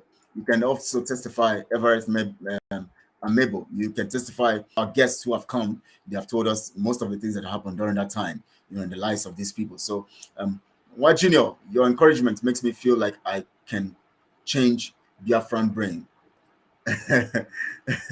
Oh my God, my brother, thank you. Thank you so much, Junior. These days, I don't see you very well. These days, my husband says, lies beget even more lies. That's it, and that's why I said you can never outlie lie, because you will only keep begetting more lies without outlying lie. Because the moment you are able to outlie lie, it simply means that you will now be able to actually cover and block people from even understanding the lies. But the truth about it is, as much as you can never outlie lie becomes the supreme force in that realm of lies. And so you are subject to lie anytime you lie, and you keep telling lies, that lies will keep exposing you and making you look stupid. So that's just it. Crescentia Ngozi Agba. You make me remember our music term, crescendo, music. you know, a crescendo, you know, talk about crescendo, or they call it, some people call it crescendo or crescendo. You know, you also remember, also we have diminuendo. We have crescendo, diminuendo, you know, in music. Those of you who know music, you can relate. I'm not going to explain. Crescendo, diminuendo. So if you can use your brain to also understand that too. If you are not, even if you are not a musician, it's a Latin stuff, you know. Crescendo, diminuendo. Every musician will understand what I'm saying. So if you're a musician, you know that. Anyways, God bless you. Well done, brother. Crescendo. Crescendo, I hope you understand that crescendo, what it means. Ngozi. I hope you understand what it is, because for you to use that name, then you understand it. You know, one name, Mado, I traveled. Oh, what you know? Thank you. Are you back now? Good, good, good, good. I hope you travel to a safe place. Please don't go where the evil people, they'll say this person have been supporting Biafra. We need to get him. Chukwu Okike will protect you wherever you are. And every one of us, Chukwu Okike keeps protecting us. We are doing what we're doing, not by might, not by power, but by the Spirit of God and the Spirit that He has put in us to restore the kingdom of God here on earth, which Biafra is part of that kingdom. And we are certain that we will continue to get results in what we do. I want to appreciate you all. Please, I beg you all. Okay, good to know that you know the meaning of crescentia. You know, this time is crescentia here, but it's cut from crescendo, you know, and all of that. So good to have you. I want to appreciate you guys. You're always here encouraging and also standing for the truth. I want to appreciate everyone who is standing for the truth in Biafra movement. We know some people are not standing for the truth. Some people are doing things contrary. But Chukwu Okike knows how to expose those who are not standing for the truth. It is not in our hands, in our powers to do that. But when we have signs and evidences, we prove it. And then Chukwu Okike continue to do the rest, those ones that we can see. That's why you see the exposition coming on all those people who have actually soiled their hands and doing evil in the context of what we're doing. And I want to appreciate you all. Let me look straight to the camera. I want to appreciate you all for being part of this. I love you all. It's my pleasure to always serve Biafra, to do what we're doing. Chukwu helping us as we go and as we grow and as we get into our land in the next 95 days. We're going to grow this platform to become a very truthful channel, a very truthful platform where we are going to design concepts and programs that will beat hands down media houses all over the world who have become stooges in the hands of colonial people and the hands of evil people to actually tell lies and also deceive people all over the nations of the world, like BBC and CNN, who keep holding on to the narrative of lies. We're going to defeat them with the concept of our truth, and that's why we're doing what we're doing. We are growing, crescendo. We have, the crescendo approach is being utilized here, and by God's grace, as we go, we're going to very soon. People will come in. Let's build this platform. Let's support it. I want to bring so amount. Biafra money, anyways. That's in Biafra. When we get Biafra, we want to build it. Let's build it, because here truth is preached. We want to build it. So you're going to be part of those. Chukwu is going to give the monies to do this. Unstoppable Movement TV. It's good to see your messages. Your message now. Good to see your message. Thank you. We love you too. Of course, I love you guys too. Magchi says they are begging to understand that we have reason to take back our position as God made us to be. Yes, as God has ordained, so they can stop us. Yes, 95 days to enter Biafra land. I can't wait. Oh, I can't wait. As those ladies always say, when you tell them something, I'll buy you an iPhone. Oh, I can't wait. I can't wait. I can't wait. This time around, it is for something more reasonable.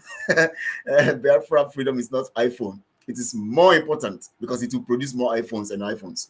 So if you are selling yourself because of iPhone to disregard Biafra, what I mean by iPhone, that means you are betraying the cause, for something that is not worth Biafra, then you are just being foolish. So, that's it. We love you. Thank you so much. I love you guys too. Thank you, Edith Neju. Thank you, brother. We appreciate you too.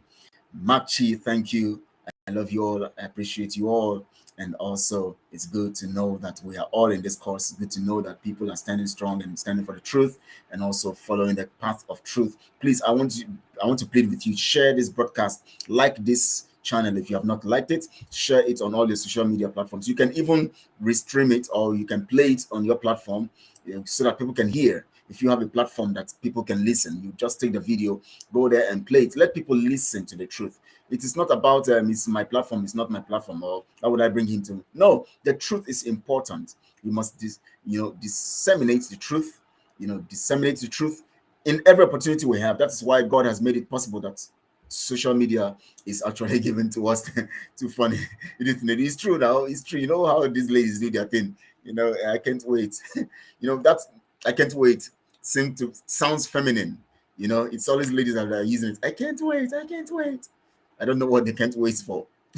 But for Biafra, we can't wait. That is the true definition of we can't wait, because we know it covers the totality of our freedom and defines the totality of who we are in the realm of our sovereignty as a people. Thank you so much, everyone. Thank you so much. Please share, like this video, please like the video. It's very important that you like it so that people can see that the likes is much, and then they can want to watch it. Wow, this like, what are they liking? Let me watch what they are liking. And then they can also join the force of those who are going to circulate the message. Princess E, good to have you. Oluchi, wow, God, wow, it's been a while. Where have you been? Good to have you again. Thank you, Oluchi. My God, it's been a while. I saw you here. I know you are watching anyways, but maybe you don't send messages sometimes. It's good. Good PM. I have been watching. Didn't have time to comment. Okay, Princess E, of course, I know your busy schedule. You sometimes don't have the time, to actually comment, but I know you're always watching. Good to have you. And anytime I see your message too, I'm delighted to have it, because I know it's out of your schedule, because as at this time you're engaged at work. So good to have you all. Thank you all. I want to appreciate you all. Everest and Meadow, thank you, Mas Kelechi. More grace to your elbow. Yes, so thank you so much. It's supposed to be more strength to your elbow anyways. It's not an English class anyways, but we are all learning. More strength to your elbows. Thank you so much.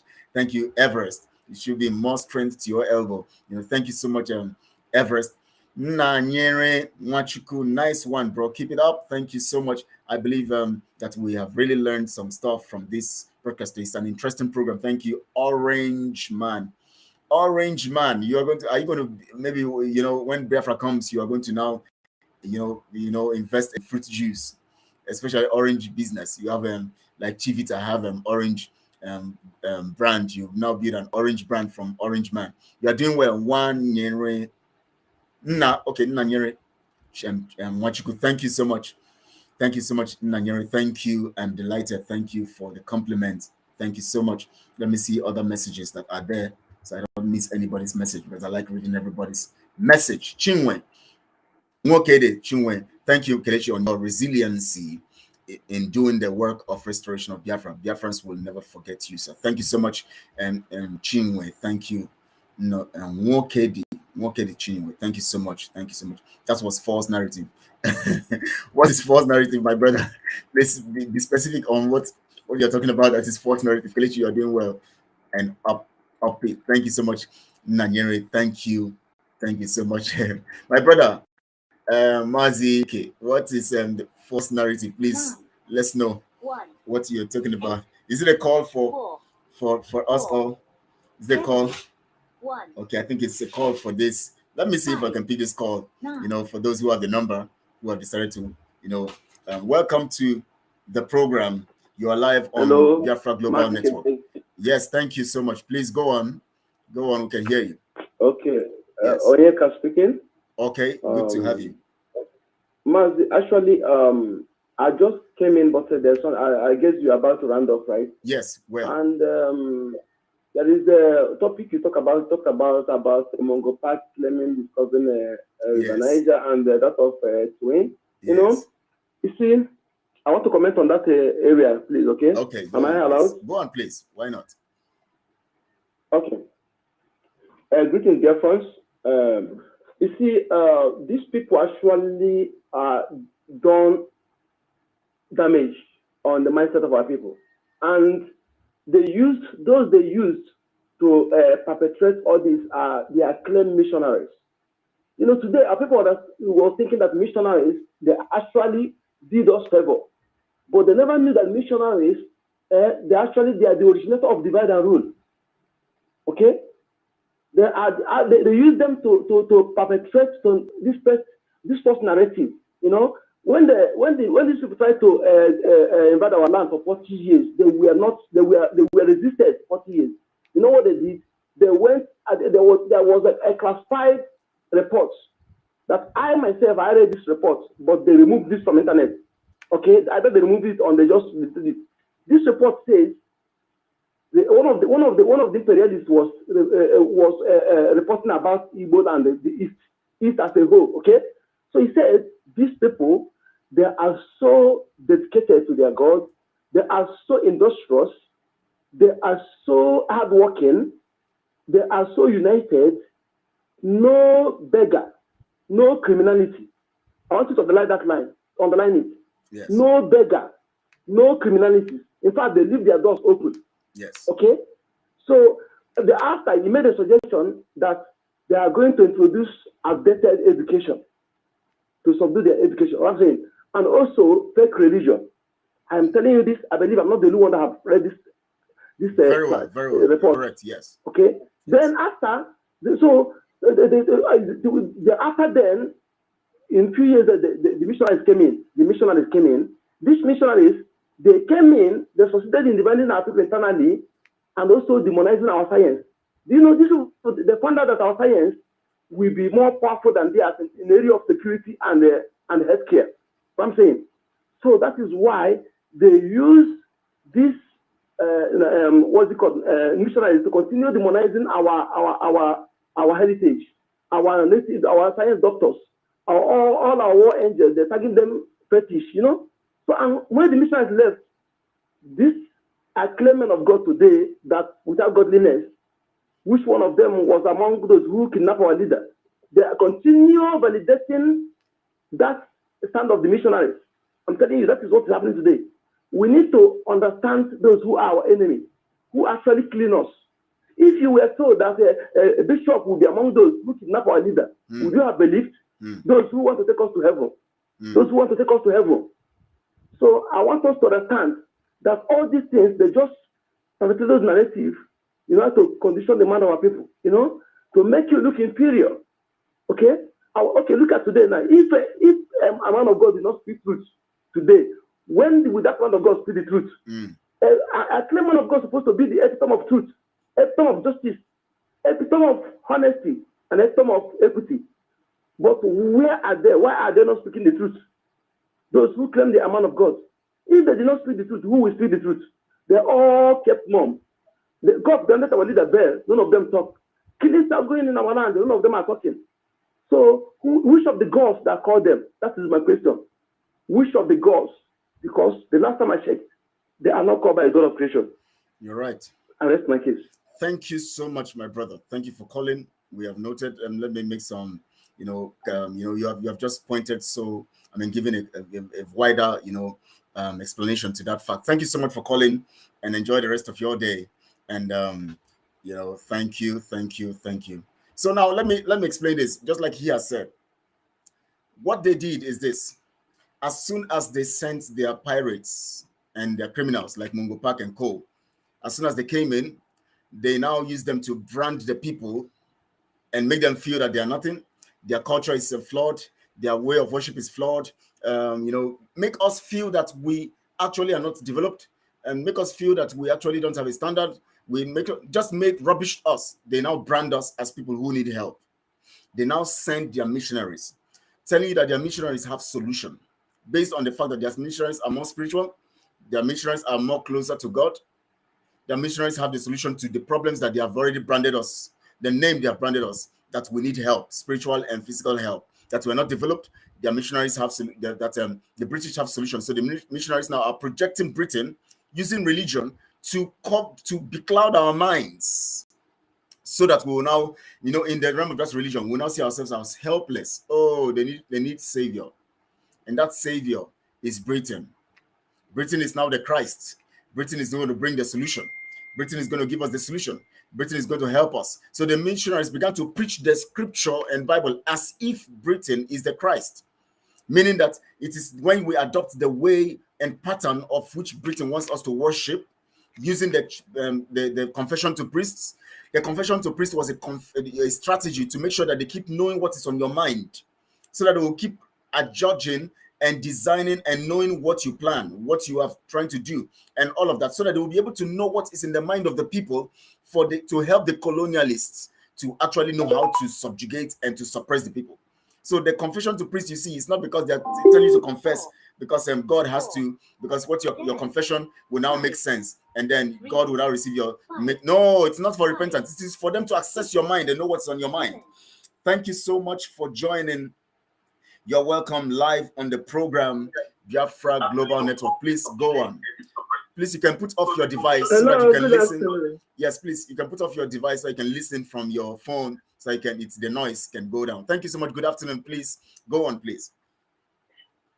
Is this good afternoon. It's Noel calling here. Oh, good to have you. Please go on. We can hear you loud and clear. I'm more a bit concerned, because when we say it, it looks as if it's the same people that brought Christianity, yes, that they are the same people that are destroyed the mission of the Christianity, if you understand what I mean, yes, like the divide and rule or the Takia. Yes. I'm in Britain, and I know I've been going to court since 2007. Okay. I will not say that all the judges are corrupt, because there are good judges. Very well. In Britain. Very well. But the point that the corrupt one, the occultic one, are more powerful than the good one. Yes. So they dominate them. Yes. In my own case, if a judge gives a good judgment, the next time they will take it off from them and give it to their people who will just not apply the law.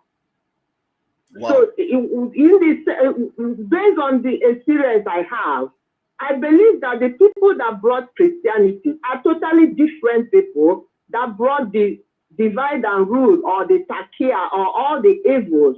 Okay. Because don't forget that when missionaries go on mission, they come back and give their report. Yes. And as soon as they give their report, then the devil will want to go and counteract whatever they did. Okay.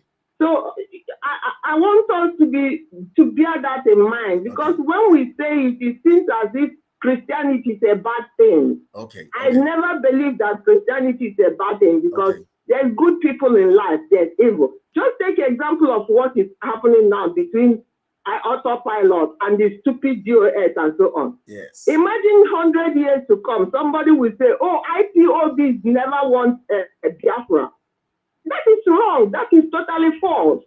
Because maybe the people are looking at DOS and say, oh, they never want Biafra. Where there's people who are fighting for Biafra, they still bear the same name. Of course, yes. If you understand what I'm trying to say. Yes. So life, as far as I'm concerned, there's good people who have a good mission, and there's evil people. Unfortunately, evil dominates. Very well. Thank you very much. Thank you so much for that submission. Now let me come in there now. Let me explain this. Now, yes, we understand that when it comes to Christianity, I am a Christian.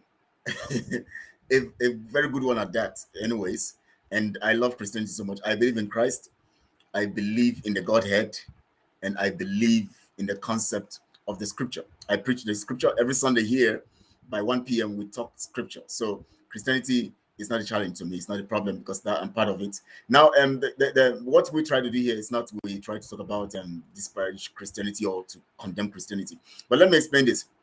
When the early church began, today is not a religious talk. I don't know, it's taking me to another class, but let me say it. I have to say it because of this, for those who will have to understand it. When the early church began their missionary job, when Christ ascended and said, go to the corners of the earth to preach the gospel, it was actually a divine mission. And the narrative at that point in time was genuine and all of that. So when Paul was bringing the narrative to other parts of leaving the Jewish territory and going to the Roman territory and other parts of Africa, and Philip and co were going to the Ethiopia and other places to preach the gospel, it was genuine. It was, in fact, the missionaries then were genuine.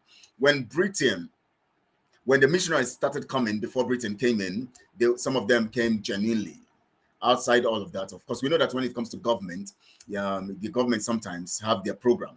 And anybody who is going to come into that government would always go by the program of the government, because they have designed a narrative of how everybody who comes would actually make sure that they do everything, whether corrupt, whether by devious means, whether by diabolic means, whether by crooked means, whatever means, to make sure they preserve the narrative of sustaining what they have been doing in their nation so that they will keep getting the things they're getting, stealing the resources of other people, like in the British system. The structure, just like you said, in the courts, when something good is said or a judgment is given that's good, suddenly somebody shows up and then they remove the person, they bring somebody who is going to do the bidding of the structure or the evil people who are actually in control because they are more.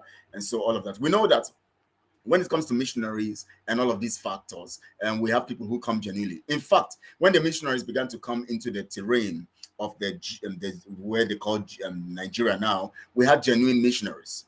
But when the British began to come, remember, they first projected their pirates and their criminals who came to survey the place and understood the terrain, and then sell the narrative, that these people and then give us a brand name in which they are going to introduce their concept. They now still utilize missionaries.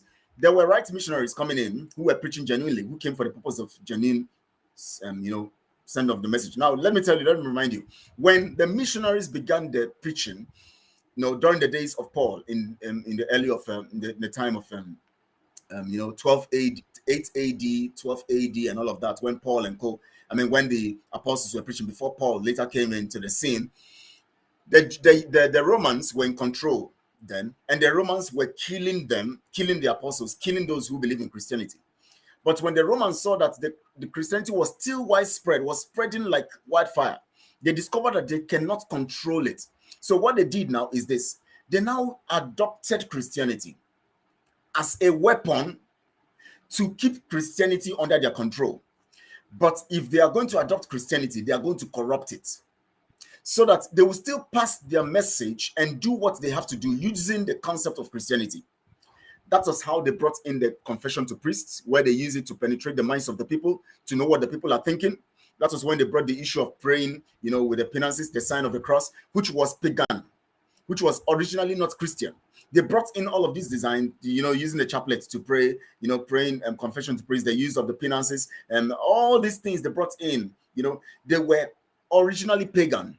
But because they wanted to corrupt Christianity, they adopted Christianity, introduced these things into the churches they built, which they named the Roman Church, the Roman Catholic, that means the Roman Universal Church. They wanted to make it a universal program because their conquest program was supposed to be universal. So they know that they were going to, they are in control, the Roman Empire in control of the globe. So they introduced it as a Roman Catholic Church. That means Romans being in control of the universal church. That's what it means. The word Catholic means universal. So Romans being in control of the church. So they wanted to corrupt everything that has to do with Christianity so that the people will be subject to their political control. So at that point, everything they did was they began to project everywhere they were building their Roman Catholic Church. They were funding it. They will buy property. When they come to your area, they buy land. Check out Biafra land. They buy property like no man's business. Anywhere they go, they buy property. You know why? They want to control the territory using religion. So they created Christianity originally is good, but they corrupted the system, introducing their pagan style into it, which was their original way of worshiping the Roman god and all of that, which the Greek also used, and using it as a means of, the Greek god and all of that, which now they project the Christ as a template of the Roman program. So the originality of the Christ was corrupted by their own representation of what the Christ means. So when they came into the same way, also when the British now began their empire and started projecting, they now keyed into that Roman concept and now introduced it because the Roman Catholic Church was already in their territory and had already dominated everything. Remember, it's a Roman Catholic Church. That means the Roman concept of Christianity dominating the universe. So it became a universal Roman style of Christianity. Now, the British also now delve into that and use that means as a way, as a template, as an idea for themselves. So if they will also expand their their British, their colonialism and their British interest, they need also that template because they saw it as very potent. Remember, the Romans have conquered their area as at that time and instituted the Roman Catholic Church, which was also another way of controlling the powers of the British government. That was why when the Queen and co decided to now break out of the Roman Catholic Church, they now instituted the Anglican Church, where the Queen, knowing the potency of religion, would now be in control. And when she's in control of the church now, which is now the Church of England or the Anglican Church, will now become, will now replace the Roman Catholic Church, which belonged to the Romans. because they wanted to, they know the power and the potency of religion. So they now instituted that. So they used it as a weapon when they were penetrating the zoo or that territory they call Nigeria. They used Christianity as a weapon, corrupting the original Christianity, which the original missionaries were preaching. Remember, the original missionaries were still doing their work, but those who gained political power were more vocal because they controlled powers of nations. So their own influence overrode the influence of those people who actually had the original missionary program. That was why when it came to the zoo or the Nigeria concept, the British, because they exuded the control, political power, they were able to exude control, and their works were more pronounced than the original missionaries. So we are not saying Christianity is bad, but we know that the system, which is political, actually exudes the control because the original has been silenced. That is why the Roman Catholic Church is everywhere. They want to push the narrative because they still need that narrative, and they are pushing it using the Anglican Church and all of that, because when they hold religious power, it is religion that holds political power. It is religion that controls political power. We should know all of these. Even in the world, even in the coming of Antichrist and all of that, he's going to institute a religion. He's going to dominate the religious process. He's going to institute his own religion that will decimate all other religion and install his own religion that will control. Because religion is an instrument, is the most potent instrument which is used for political purposes. You can never have political control without having religious dominance or control, because religion is a product of culture. Let me not preach more because of time. Let me go to the messages. So I think I've been able to give a little clearance on this. By the time we begin to go from 2 weeks Mondays from now, that's penultimate Monday, we're going to begin to talk about religious matters. Then we'll begin to open up. Our guest will be here. Prince Ezemi Hanacha will be here. And then, and other people who may come, but he is going to be consistently here. Of course, he's always here. And any other person who may feature at any time, we're going to be talking about religious matters and going deep into these religious matters. This coming Monday, we're going to be talking about, money. Let's talk about money. And then the next week, we're going to now resume the issue of religion from the perspective of personality to the perspective of a nation, and all of that. We'll begin to push it. And then so that we can free our people from the control of religious bigots, religious criminals, and all of that. We need that freedom. Thank you so much. I've spoken a little in that regard. I hope I made the point clear, at least to an extent, even if I didn't have time to elaborate, because I would have loved to go into more analysis. But as time goes on, I'll do all of that. So that is it. Kelechi, you are doing well and upbeat. Thank you so much. Nanyere, thank you for your message. Let me read the next message. We have Udoka, Asabis. Okay, Mazi, we must continue. This will continue spelling, continue, no going back. Thanks. Thank you so much, Udoka. Thank you for that message. We have Oluchi, my God, again, Wachineke. May Elohim continue to keep you and Biafra. I say to your prayers. Thank you so much, my God. Samuel Chukud Debelu. Okay, Chukud Debelu, okay. Is with Wachineke. Onye Ochi. Ejiofor. Ha. Ekberima period. I'm trying to, maybe because I don't know how to read Igbo very well, so I'm trying to understand that. But it's good anyways. Don't mind me. They say I'm a lost child. We didn't grow in Biafra land, so speaking sometimes we get some confusion.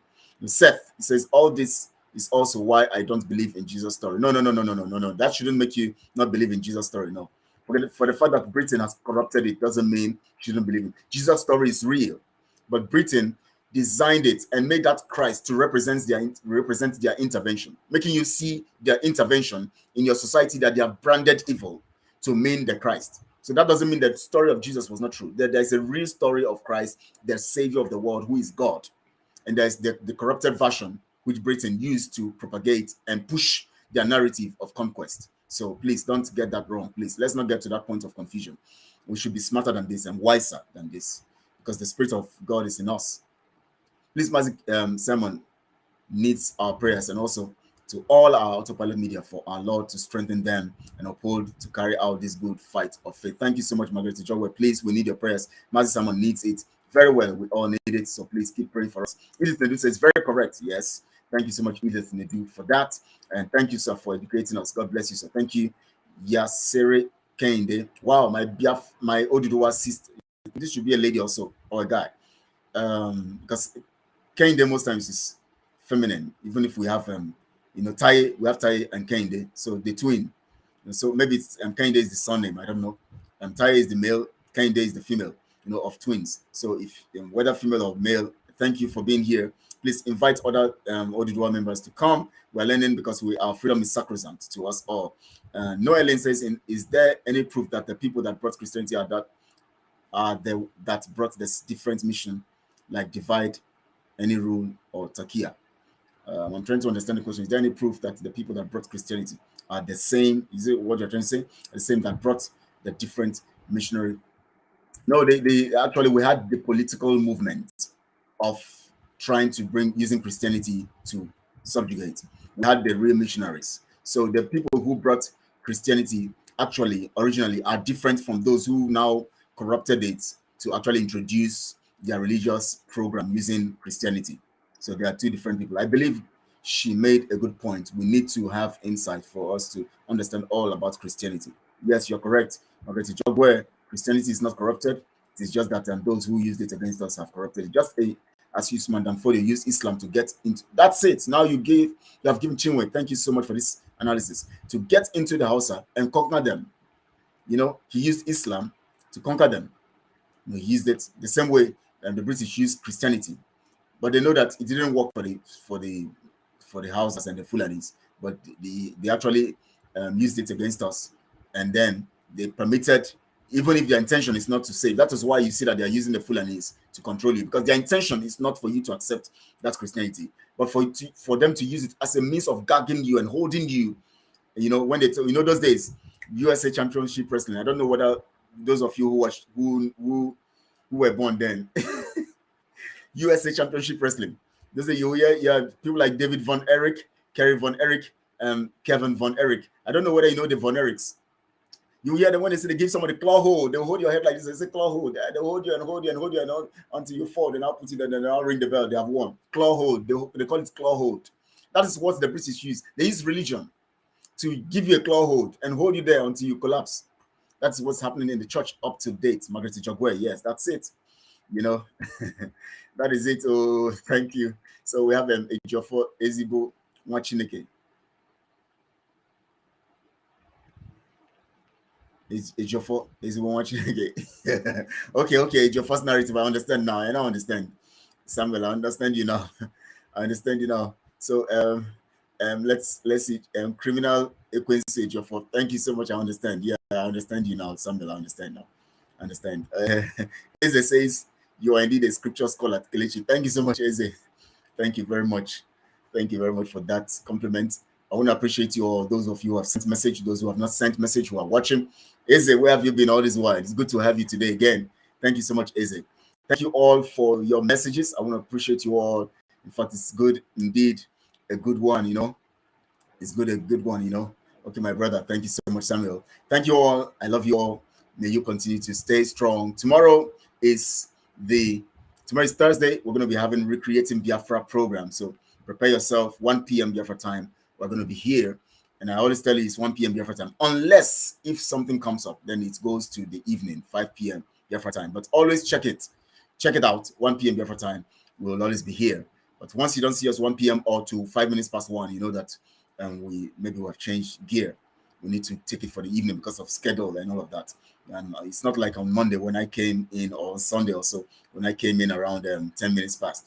So please bear with me on that. So we'll always be here at 1 p.m. So check it, even if you don't have notification. But please, I beg you, as I said, share this broadcast, like the video, and share it on all your social media platforms. And then also, and then subscribe to the channel if you have not subscribed. Please do that.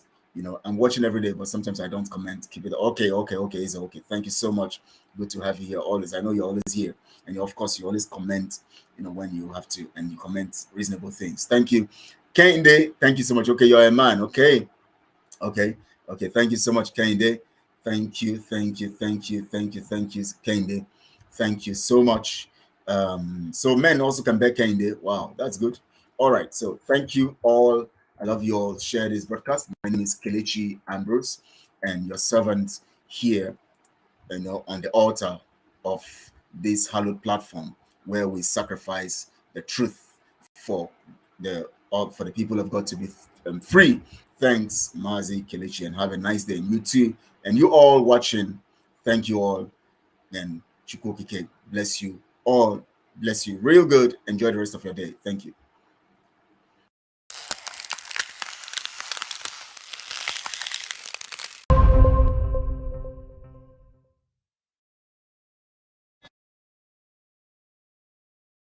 I believe that the reason God created man was for management.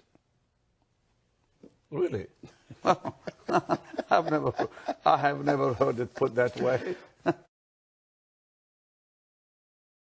The first thing is to be honest with yourself.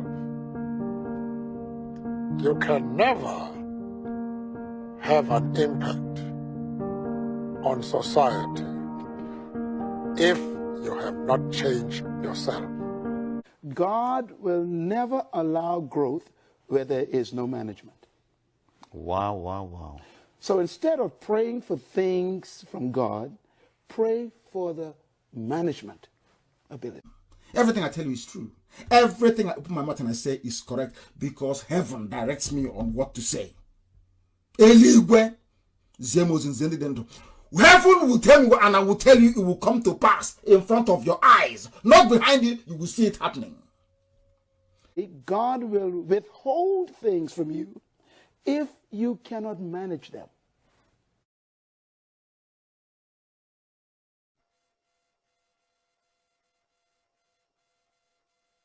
When you look at the facts that something around 1 million people perished as a result of the actions of the British and Russian and Nigerian federal governments.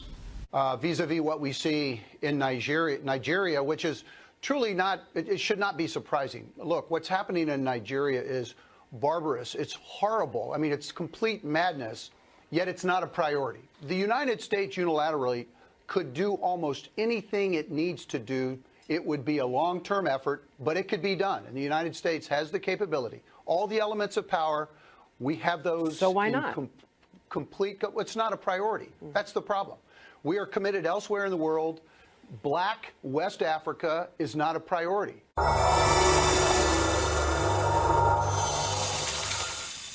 Anybody who changes his principles depending on whom he is dealing, that is not a man who can lead a nation. They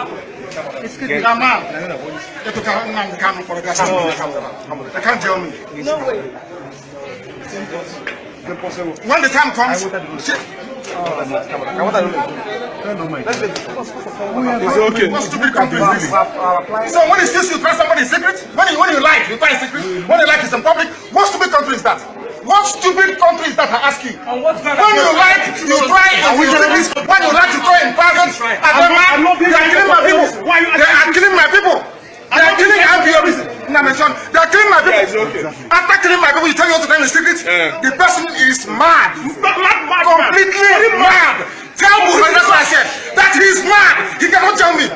He cannot tell me. He's a madman.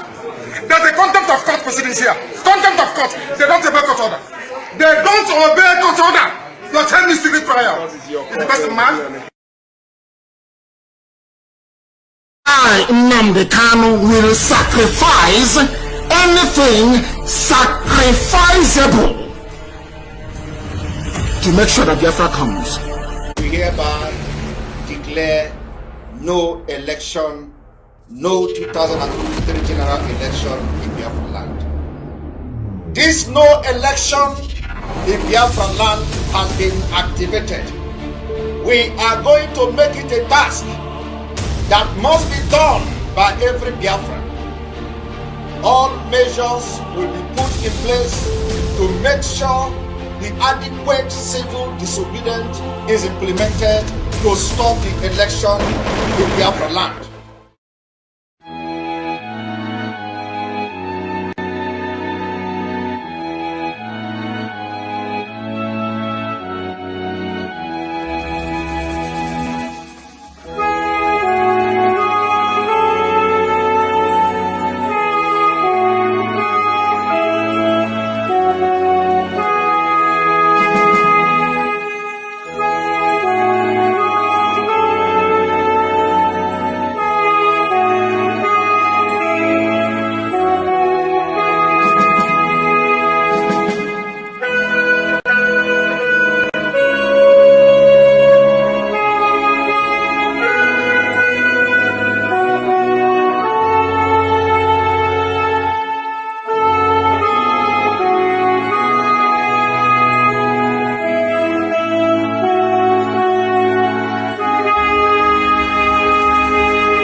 Do you know the meaning of discovery? It means to bring to light something that is buried on the ground. If you can accept that, then you know that Biafra is coming. There is nothing man can do about it. It's too late. Way, way too late. The countdown has begun.